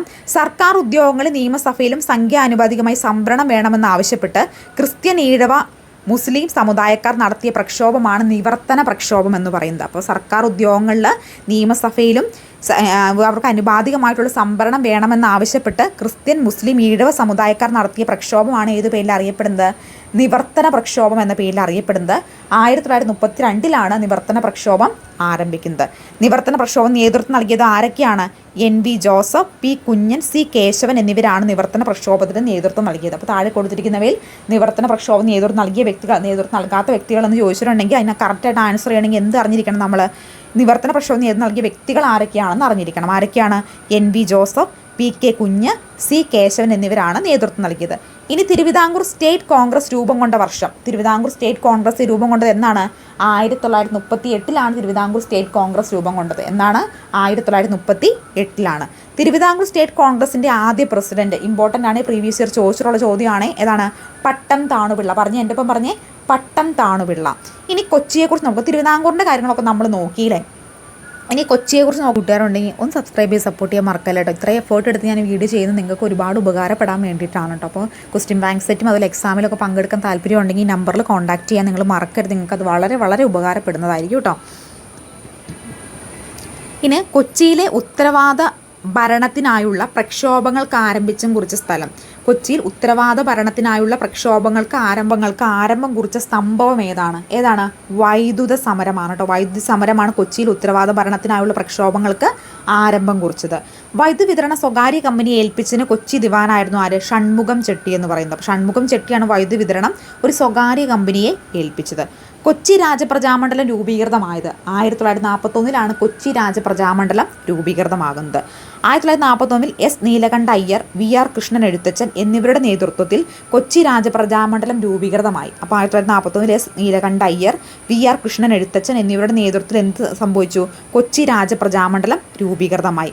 1941 കൊച്ചി രാജപ്രജാമണ്ഡലം രൂപീകൃതമായപ്പോൾ അധ്യക്ഷ സ്ഥാനം വഹിച്ചിരുന്ന ആരായിരുന്നു? VR കൃഷ്ണൻ എഴുത്തച്ഛനായിരുന്നു. അപ്പോൾ 1941 കൊച്ചി രാജപ്രജാമണ്ഡലം രൂപീകൃതമായപ്പോൾ അധ്യക്ഷ സ്ഥാനം വഹിച്ചത് ആരാണ്? VR കൃഷ്ണൻ എഴുത്തച്ഛനാണ്. ദീനബന്ധു പത്രത്തിൻ്റെ സ്ഥാപകൻ, ഇമ്പോർട്ടൻ്റ് ആണ്, പലതവണ പ്രീവിയസ് ചോദിച്ചിട്ടുണ്ട്. ആരാണ്? VR കൃഷ്ണൻ എഴുത്തച്ഛനാണ് ദീനബന്ധു പത്രത്തിൻ്റെ സ്ഥാപകൻ. അതുപോലെ 1940 കൊച്ചി രാജപ്രജാമണ്ഡലം രൂപീകൃതമായപ്പോൾ അധ്യക്ഷ സ്ഥാനം വഹിച്ചത് ആരാണെന്ന് ചോദിച്ചിട്ടുണ്ട്? VR കൃഷ്ണൻ എഴുത്തച്ഛനാണ്. ഇക്കണ്ഠ്യ വാര്യർ, പനമ്പിള്ളി ഗോവിന്ദ മേനോൻ, കെ അയ്യപ്പൻ തുടങ്ങിയവരുടെ കൊച്ചി രാജപ്രജാമണ്ഡലത്തിൽ പ്രവർത്തനങ്ങൾക്ക് നേതൃത്വം നൽകി. അപ്പോൾ ഇക്കണ്ട വാര്യർ, പനമ്പിള്ളി ഗോവിന്ദമേനോൻ, കെ അയ്യപ്പൻ തുടങ്ങിയവരായിരുന്നു കൊച്ചി രാജപ്രജാമണ്ഡലത്തിന് നേതൃത്വം നൽകിയ പ്രധാനപ്പെട്ട വ്യക്തികൾ എന്ന് പറയുന്നത്. ഇനി ദേശീയ പ്രസ്ഥാനം സ്ത്രീകളും നോക്കാം. 1930 കോൺഗ്രസ് വടകര സമ്മേളനത്തിന്റെ ഭാഗമായി മഹിളാ സമ്മേളനം ചേർന്ന് അത് കേരളത്തിൽ ആദ്യത്തെ മഹിളാ സമ്മേളനം എന്നറിയപ്പെടുന്നു. അപ്പോൾ 1930 കോൺഗ്രസിൻ്റെ വടകര സമ്മേളനത്തിൻ്റെ ഭാഗമായിട്ട് ആദ്യമായിട്ട് മഹിളാ സമ്മേളനം ചേരുന്നത്. ഇനി ആ മഹിളാ സമ്മേളനം നേതൃത്വം നൽകിയത് ആരാണ്? NV കുട്ടിമാളു അമ്മയാണ് ആ മഹിളാ സമ്മേളനത്തിന് നേതൃത്വം നൽകിയത്. തിരുവിതാംകൂർ ദേശീയ പ്രക്ഷോഭം നേതൃത്വം നൽകിയ വനിതകൾ. തിരുവിതാംകൂർ ദേശീയ പ്രക്ഷോഭം നേതൃത്വം നൽകിയ വനിതകൾ ആരൊക്കെയാണ്? അക്കമ്മ ചെറിയാനും ആനി മസ്ക്രീനുമാണ് തിരുവിതാംകൂറിൽ ദേശീയ പ്രക്ഷോഭത്തിന് നേതൃത്വം നൽകിയ വനിതകൾ. ഇനി നിന്റെ ത്യാഗം നീ ഉപേക്ഷിച്ച ആഭരണങ്ങളെക്കാൾ സത്യസന്ധമായ ആഭരണമാണ് എന്ന് ഗാന്ധിജി ആരെക്കുറിച്ച് പറഞ്ഞ വാക്കുകളാണ്? കൗമുദിയെക്കുറിച്ച് പറഞ്ഞ വാക്കുകളാണ് നിന്റെ ത്യാഗം നീ ഉപേക്ഷിച്ച ആഭരണങ്ങളെക്കാൾ സത്യസന്ധമായ ആഭരണമാണെന്ന് പറഞ്ഞത്. ഹരിജോദ്ധാരണത്തിൻ്റെ ഭാഗമായി വടകരയിലെത്തിയ ഗാന്ധിജി തൻ്റെ ആഭരണങ്ങൾ സംഭാവനയെ നൽകിയ കേരളീയ വനിതയാണ് ആര്? കൗമുദി എന്ന് പറയുന്നത്. ഇനി ഐക്യ കേരളത്തിലേക്ക് എന്നുള്ള കാര്യം നമുക്ക് നോക്കാം. ഭാഷ അടിസ്ഥാനത്തിൽ സംസ്ഥാന കോൺഗ്രസ് കമ്മിറ്റികൾ രൂപീകരിക്കാൻ തീരുമാനിച്ച കോൺഗ്രസ് സമ്മേളനം വളരെ വളരെ വളരെ ഇമ്പോർട്ടൻ്റ് ആണ്. പലതവണ പ്രീവിയസ് ഇയർ ചോദിച്ചിട്ടുണ്ട്. 1920 നാഗ്പൂർ സമ്മേളനമാണ്. ഏതാണ്? 1920 നാഗ്പൂർ സമ്മേളനമാണ്. ഒന്നാം കേരള സംസ്ഥാന രാഷ്ട്രീയ സമ്മേളനം നടന്ന വർഷം, അതും പലതവണ പ്രീവിയസ് ഇയർ ചോദിച്ചിട്ടുണ്ട്. 1921 ഒറ്റപ്പാലം. പറഞ്ഞേ, 1921 ഒറ്റപ്പാലം. ഒന്നാം കേരള സംസ്ഥാന രാഷ്ട്രീയ സമ്മേളനത്തിൻ്റെ അധ്യക്ഷം, ഇത് ഒരുപാട് തവണ പ്രീവിയസ് ഇയർ ആയിട്ട് ചോദിച്ചിട്ടുണ്ട് കേട്ടോ. ഡി പ്രകാശമാണ്. ആരാണ്? ഡി പ്രകാശമാണ്. ആന്ധ്ര കേസരി എന്നറിയപ്പെടുന്ന വ്യക്തി. ആന്ധ്ര കേസരി എന്നറിയപ്പെടുന്ന വ്യക്തിയും ആര് തന്നെയാണ്? ഡി പ്രകാശം തന്നെയാണ് ആന്ധ്ര കേസരി എന്ന പേരിലും അറിയപ്പെടുന്നത്. 1924 ഒറ്റപ്പാലത്ത് നടന്ന സമ്മേളനത്തെ തുടർന്ന് തിരുവിതാംകൂർ, കൊച്ചി, മലബാർ പ്രദേശങ്ങളെ ഉൾപ്പെടുത്തി കേരള പ്രദേശ് കോൺഗ്രസ് കമ്മിറ്റി നിലവിൽ വന്നു. അപ്പോൾ 1921 ഒറ്റപ്പാലത്ത് നടന്ന സമ്മേളനത്തെ തുടർന്ന് തിരുവിതാംകൂർ, കൊച്ചി, മലബാർ പ്രദേശങ്ങളെ ഉൾപ്പെടുത്തി കേരള പ്രദേശത്ത് കോൺഗ്രസ് കമ്മിറ്റി നിലവിൽ വന്നു. ഇനി സ്വാതന്ത്ര്യത്തിന് ശേഷം കേരളത്തിൽ പ്രത്യേക സംസ്ഥാനമായി പുനഃസംഘടിപ്പിക്കണമെന്ന് പ്രമേയം അവതരിപ്പിച്ച കോൺഗ്രസ് സമ്മേളനം, ഇത് ഇമ്പോർട്ടൻ്റ് ആണ് കേട്ടോ. ഏതാണ്? പയ്യന്നൂർ കോൺഗ്രസ് സമ്മേളനമാണ്. പയ്യന്നൂർ കോൺഗ്രസ് സമ്മേളനത്തിൽ അധ്യക്ഷ സ്ഥാനം വഹിച്ചത് ആരാണ്? ജവഹർലാൽ നെഹ്റു ആണ്. 1947 തൃശ്ശൂർ ചേർന്ന ഐക്യ കേരളം കൺവെൻഷൻ്റെ അധ്യക്ഷ സ്ഥാനം വഹിച്ചത് ആരാണ്? കേളപ്പനാണ്. അപ്പോൾ 1947 തൃശ്ശൂർ ചേർന്ന ഐക്യ കേരളം കൺവെൻഷൻ്റെ അധ്യക്ഷ സ്ഥാനം വഹിച്ചത് ആരാണ്? കേളപ്പനാണ്. തിരുവിതാംകൂറിലെയും കൊച്ചിയെയും സംയോജിപ്പിച്ച് തിരുക്കൊച്ചി സംസ്ഥാനം രൂപീകൃതമായത് 1949 ജൂലൈ 1 തീയതിയാണ്. തിരുവിതാംകൂറിനെയും കൊച്ചിയെയും സംയോജിപ്പിച്ച് തിരുക്കൊച്ചി സംസ്ഥാനം രൂപീകൃതമായത്. മലയാളം സംസാരിക്കുന്ന പ്രദേശങ്ങൾ ഉൾപ്പെടുത്തി കേരളം രൂപീകരണമെന്ന് EMS നമ്പൂതിരിപ്പാട് സൂചിപ്പിച്ച ഗ്രന്ഥം ഏതാണ്? ആരുടെയാണ് 1.25 കോടി മലയാളികൾ എന്ന് പലതവണ PSC റിപ്പീറ്റ് ചെയ്ത് ചോദിച്ചിട്ടുള്ള ചോദ്യമാണ്. ആരുടെയാണ്? EMS നമ്പൂതിരിപ്പാടിൻ്റെയാണ്. സംസ്ഥാന പുനഃസംഘടനാ കമ്മീഷന്റെ ശുപാർശ പ്രകാരം മലബാർ, തിരുവിതാംകൂർ, കൊച്ചി പ്രദേശങ്ങൾ ഉൾപ്പെടുത്തി കേരള സംസ്ഥാനം നിലവിൽ വന്നത് 1956 നവംബർ 1 അപ്പോൾ കേരള സംസ്ഥാനം നിലവിൽ വന്ന വർഷം ഏതാണ്? 1956 നവംബർ 1. കേരള സംസ്ഥാനം രൂപം കൊണ്ടപ്പോൾ മദ്രാശിയായ സംസ്ഥാനത്ത് നിന്ന് വിട്ടുകൊടുത്ത് തിരുവിതാംകൂറിൻ്റെ ഭാഗമായിരുന്ന താലൂക്കുകൾ ഏതൊക്കെയാണ്? തൊവാള, അഗസ്തീശ്വരം, കൽക്കുളം, വിളവൻകോട് എന്നിവയൊക്കെയാണ് കേരള സംസ്ഥാനം രൂപം കൊണ്ടപ്പോൾ മദ്രാശിയുടെ സംസ്ഥാനം വിട്ടുകൊടുത്ത് തിരുവിതാംകൂറിൻ്റെ ഭാഗമായി തീർന്ന താലൂക്കുകൾ. ഇനി കേരള സംസ്ഥാനം രൂപം കൊണ്ടപ്പോൾ കേരളത്തോട് കൂട്ടിച്ചേർത്ത് തെക്കൻ കർണാടകത്തിൻ്റെ ഭാഗമായിരുന്ന താലൂക്കുകൾ ഏതൊക്കെയാണ്? കാസർഗോഡും ഹൊസ്ദുർഗുമാണ് തെക്കൻ കർണാടകത്തിൻ്റെ ഭാഗമായിരുന്ന താലൂക്കുകൾ. ഐക്യ കേരളം സത്യപ്രതിജ്ഞ എഴുതി തയ്യാറാക്കിയത് ഇമ്പോർട്ടൻ്റ് ആണ്. പ്രീവിയസ് ഇയർ പലതവണ ചോദിച്ചിട്ടുണ്ട്. NV കൃഷ്ണവാര്യരാണ് ഐക്യ കേരള പ്രതിജ്ഞ തയ്യാറാക്കിയത്. ഓർക്കണേ, നിങ്ങളൊന്ന് പറഞ്ഞു നോക്കി, ആരാണ്? NV കൃഷ്ണവാര്യരാണ് ഐക്യ കേരളം പ്രതിജ്ഞ തയ്യാറാക്കിയത്. ഡോക്ടർ ഹെർമൻ ഗുണ്ടേർട്ട് തലശ്ശേരി നിന്നും പ്രസിദ്ധപ്പെടുത്തിയ രാജസമാചാരം, പശ്ചിമോദയം എന്നിവ മലയാളത്തിലെ ആദ്യത്തെ പത്രങ്ങളാണ്. അപ്പം കേരളത്തിലെ മലയാളത്തിലെ ആദ്യത്തെ പത്രങ്ങൾ ഏതൊക്കെയാണ്? ഒന്ന് രാജസമാചാരം, മറ്റൊന്ന് പശ്ചിമോദയമാണ് കേട്ടോ. ഹെർമൻ ഗുണ്ടേർട്ടിൻ്റെ തലശ്ശേരി നിന്നുമാണ് പ്രസിദ്ധപ്പെടുത്തിയത്. അപ്പോൾ കേരളത്തിലെ ആദ്യത്തെ പത്രം എന്ന് പറഞ്ഞ ഏതാണ്? രാജസമാചാരമാണ്. ഇതാരാണ് പ്രസിദ്ധപ്പെടുത്തിയത്? Doctor Hermann ഗുണ്ടേർട്ടാണ്. അതുകൂടെ ഓർത്തിരിക്കണേ. ജാതിഭേദമന്യേ എല്ലാവർക്കും വിദ്യാഭ്യാസം എന്ന ആശയത്തിന് കേരള തുടക്കം കുറിക്കുന്നത് മിഷണറിമാരുടെ വിദ്യാഭ്യാസ പ്രവർത്തനങ്ങളിലൂടെയാണ്. അപ്പോൾ ജാതിഭേദമന്യേ എല്ലാവർക്കും വിദ്യാഭ്യാസം എന്ന ആശയത്തിന് കേരള തുടക്കം കുറിക്കുന്നത് മിഷണറിമാരുടെ വിദ്യാഭ്യാസ പ്രവർത്തനങ്ങളിലൂടെ ആയിരുന്നു. ഇനി ലണ്ടൻ മിഷൻ സൊസൈറ്റി പ്രവർത്തന മേഖല തിരുവിതാംകൂറാണ്. ചർച്ച് മിഷൻ സൊസൈറ്റി കൊച്ചി, തിരുവിതാംകൂറാണ്. ബാസ ഇവലാഞ്ചിക്കൽ മിഷൻ മലബാറിലാണ് കേട്ടോ. ഇനി കേരള വിദ്യാഭ്യാസ പ്രവർത്തനങ്ങളിൽ നേരമാക്കിക്കൊണ്ട് വിളംബരം പുറപ്പെടുവിച്ച ഭരണാധികാരി ആരാണ്? ഗൗരി പാർവതി ബായി ആണ് കേട്ടോ. അത് പലതവണ പ്രീവിയസ് ഇയർ PSC ചോദിച്ചിട്ടുള്ള ചോദ്യമാണ്. ഇമ്പോർട്ടൻ്റ് ആണ്. പറഞ്ഞേ, ആരാണ്?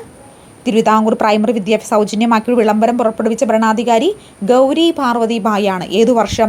1817 കേട്ടോ. വസൂരി തടയാനുള്ള കുത്തിവയ്പ് കേരളത്തിൽ ആദ്യമായി നടത്തിയ സ്ഥലം എവിടെയാണ്? മലബാറിലാണ്. ഇമ്പോർട്ടൻ്റ് ആണ്. വസൂരി തടയാനുള്ള കുത്തിവയ്പ് കേരളത്തിൽ നടത്തിയ ആദ്യത്തെ സ്ഥലം ഏതാണ്? മലബാറിലാണ്.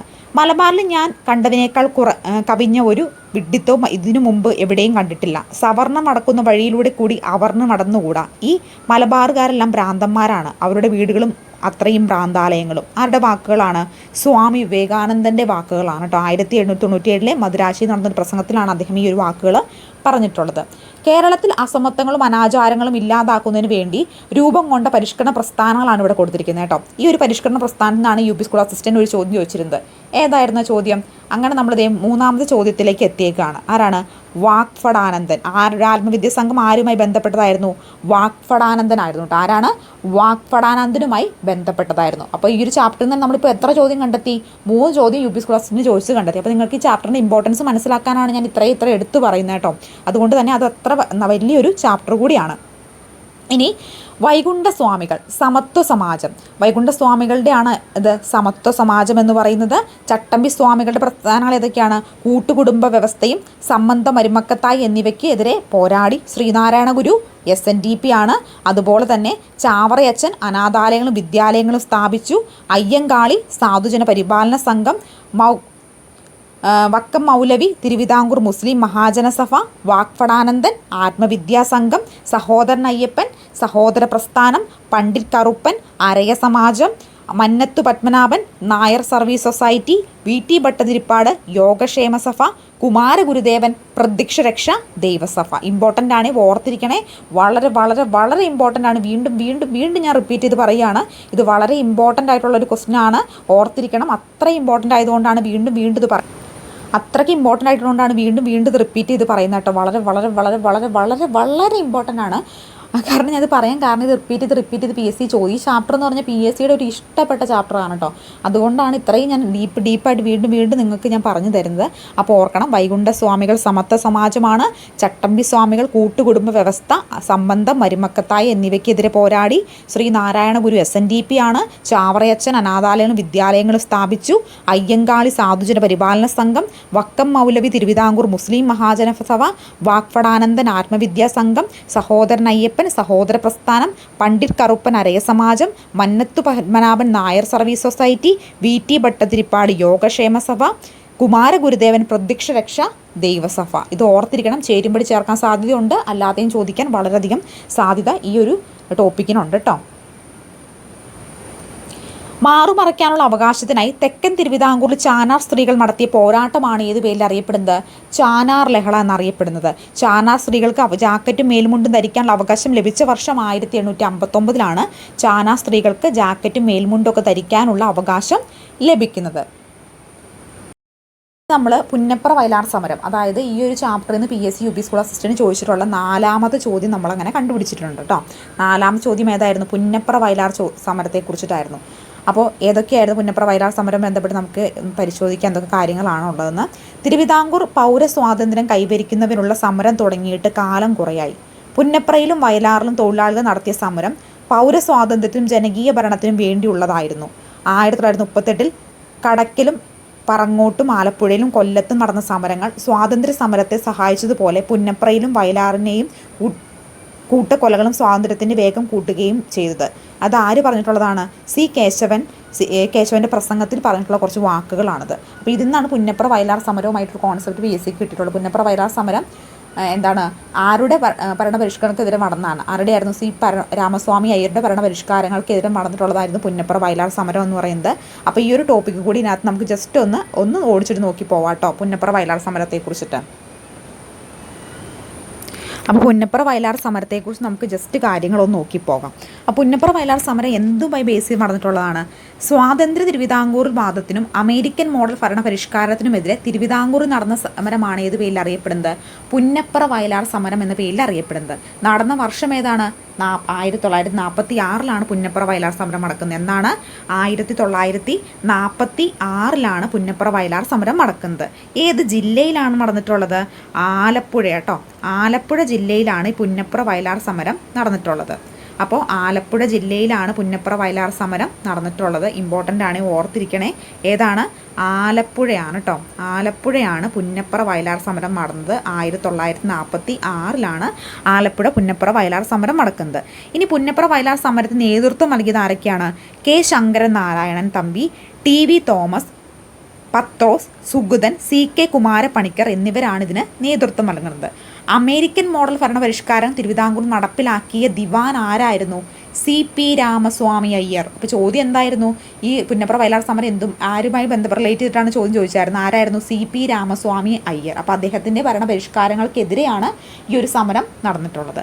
അമേരിക്കൻ മോഡൽ അറബിക്കടലിൽ എന്ന മുദ്രാവാക്യം ഏത് സമരവുമായി ബന്ധപ്പെട്ടതാണ്? ഈ പുന്നപ്ര സമരവുമായി ബന്ധപ്പെട്ടതാണ് കേട്ടോ. അമേരിക്കൻ മോഡൽ ഭരണം അറബിക്കടലിൽ എന്ന ഈ സമരത്തിൻ്റെ ഒരു മുദ്രാവാക്യമായിരുന്നു അത്. ഇനി ഈ പുന്നപ്ര വയലാർ രക്തസാക്ഷി മണ്ഡപം എവിടെയാണ് സ്ഥിതി ചെയ്യുന്നത് ചോദിച്ചിട്ടുണ്ട്. എവിടെയാണത്? ആലപ്പുഴയിലാണ് പുന്നപ്ര വയലാർ രക്തസാക്ഷി മണ്ഡപം സ്ഥിതി ചെയ്യുന്നത്. ഇനി പുന്നപ്ര വയലാർ സമരത്തിൽ പങ്കെടുത്ത കേരള മുഖ്യമന്ത്രി ആരാണ്? VS അച്യുതാനന്ദനാണ് പുന്നപ്ര വയലാർ സമരത്തിൽ പങ്കെടുത്ത കേരള മുഖ്യമന്ത്രി എന്ന് പറയുന്നത്. അതുപോലെ പുന്നപ്ര വയലാർ സമരവുമായിട്ട് റിപ്പീറ്റ് ചെയ്ത് ചോദിക്കുന്ന വേറെ 2 ചോദ്യങ്ങളാണ്. പുന്നപ്ര വയലാർ സമരത്തെ പശ്ചാത്തലമാക്കി തകഴി ശിവശങ്കര പിള്ള രചിച്ച നോവൽ ഏതാണ്? തലയോടാണ് കേട്ടോ. പുന്നപ്ര വയലാർ സമരത്തെ പശ്ചാത്തലമാക്കി തകഴി ശിവശങ്കര പിള്ള രചിച്ച നോവലിൻ്റെ പേരെന്താണ്? തലയോടെന്നാണ്. അതുപോലെ തന്നെ പുന്നപ്ര വയലാർ സമരം അടിസ്ഥാനമാക്കി കേശവൻ ദേവ് രചിച്ച നോവലിൻ്റെ പേര് ഉലക്കയാണ്. മറന്നു പോകരുത്. എന്താണ്? പുന്നപ്ര വയലാർ സമരത്തെ പശ്ചാത്തലമാക്കി തകഴി ശിവശങ്കര പിള്ള രചിച്ച നോവലിൻ്റെ പേരെന്താണ്? അത് തലയോടെന്നാണ്. എന്താണ്? തലയോടെന്നാണ് കേട്ടോ. തലയോടാണ്. ആരാണ്? ഓർക്കണേ, റിപ്പീറ്റ് ചെയ്ത് ചോദിക്കാം. വീണ്ടും പറയാൻ കാരണം അത് ഇമ്പോർട്ടൻ്റ് ആയതുകൊണ്ടാണ് കേട്ടോ. തകഴി ശിവശങ്കര പിള്ള രചിച്ച നോവലാണ് പുന്നപ്ര വയലാർ സമരവുമായി ബന്ധപ്പെട്ട് ഏത്? തലയോട്. ആരുടെയാണ്? നമ്മുടെ തകഴി ശിവശങ്കര പിള്ളയുടെ. ഇനി പുന്നപ്ര വയലാർ സമരവും അടിസ്ഥാനമാക്കി കേശവദേവ് രചിച്ച നോവലിൻ്റെ എന്താണത്? ഉലക്ക. എന്താണ്? ഉലക്ക എന്നതാണ് കേട്ടോ. ഇനി അടുത്തത് പുന്നപ്ര വയലാർ സമരത്തിൻ്റെ പശ്ചാത്തലത്തിൽ VK മോഹൻകുമാർ എഴുതി 2018 വയലാർ അവാർഡ് നേടിയ കൃതി ഏതാണ്? ഉഷ്ണരാശിയാണ് കേട്ടോ. ഉഷ്ണരാശി കരപ്പുറത്തിൻ്റെ ഇതിഹാസം എന്നതാണ് ഈ ഒരു നോവൽ. പുന്നപ്ര വയലാർ സമരത്തെ പശ്ചാത്തലമാക്കി VK മോഹൻകുമാർ എഴുതി 2018 വയലാർ അവാർഡ് നേടിയ കൃതിയാണ് ഉഷ്ണരാശി കരപ്പുറത്തിൻ്റെ ഇതിഹാസം എന്ന് പറയുന്ന കൃതി. അപ്പോൾ നമ്മൾ ഇന്നത്തെ ക്ലാസ്സിൽ എന്താണ് PSC ചോദിച്ചിട്ടുള്ള 4 ചോദ്യങ്ങളുടെ റിസോഴ്സാണ് കണ്ടെത്തി. പുന്നപ്ര വയലാർ സമരത്തിൻ്റെ റിസോഴ്സ് നമ്മൾ കണ്ടെത്തി. അതുപോലെ തന്നെ വൈക്കം സത്യാഗ്രഹത്തിൻ്റെ റിസോഴ്സും ഉപ്പ് സത്യാഗ്രഹവും വാക്പടാനന്ദൻ്റെ ചോദ്യങ്ങളൊക്കെ വന്നത് ഈ ഒരു ചാപ്റ്ററാണ്. ചാപ്റ്ററിൻ്റെ 4 ചോദ്യങ്ങളും PSC ചോദിച്ചിട്ടുള്ളത് ഈ ഒരൊറ്റ ചാപ്റ്ററിൽ നിന്നാണ്. അതുകൊണ്ട് തന്നെ ഞാൻ വീണ്ടും റിപ്പീറ്റ് ചെയ്ത് പറയുകയാണ്, ഈ ഒരു ചാപ്റ്റർ വളരെ ഇമ്പോർട്ടൻ്റ് ആണ്.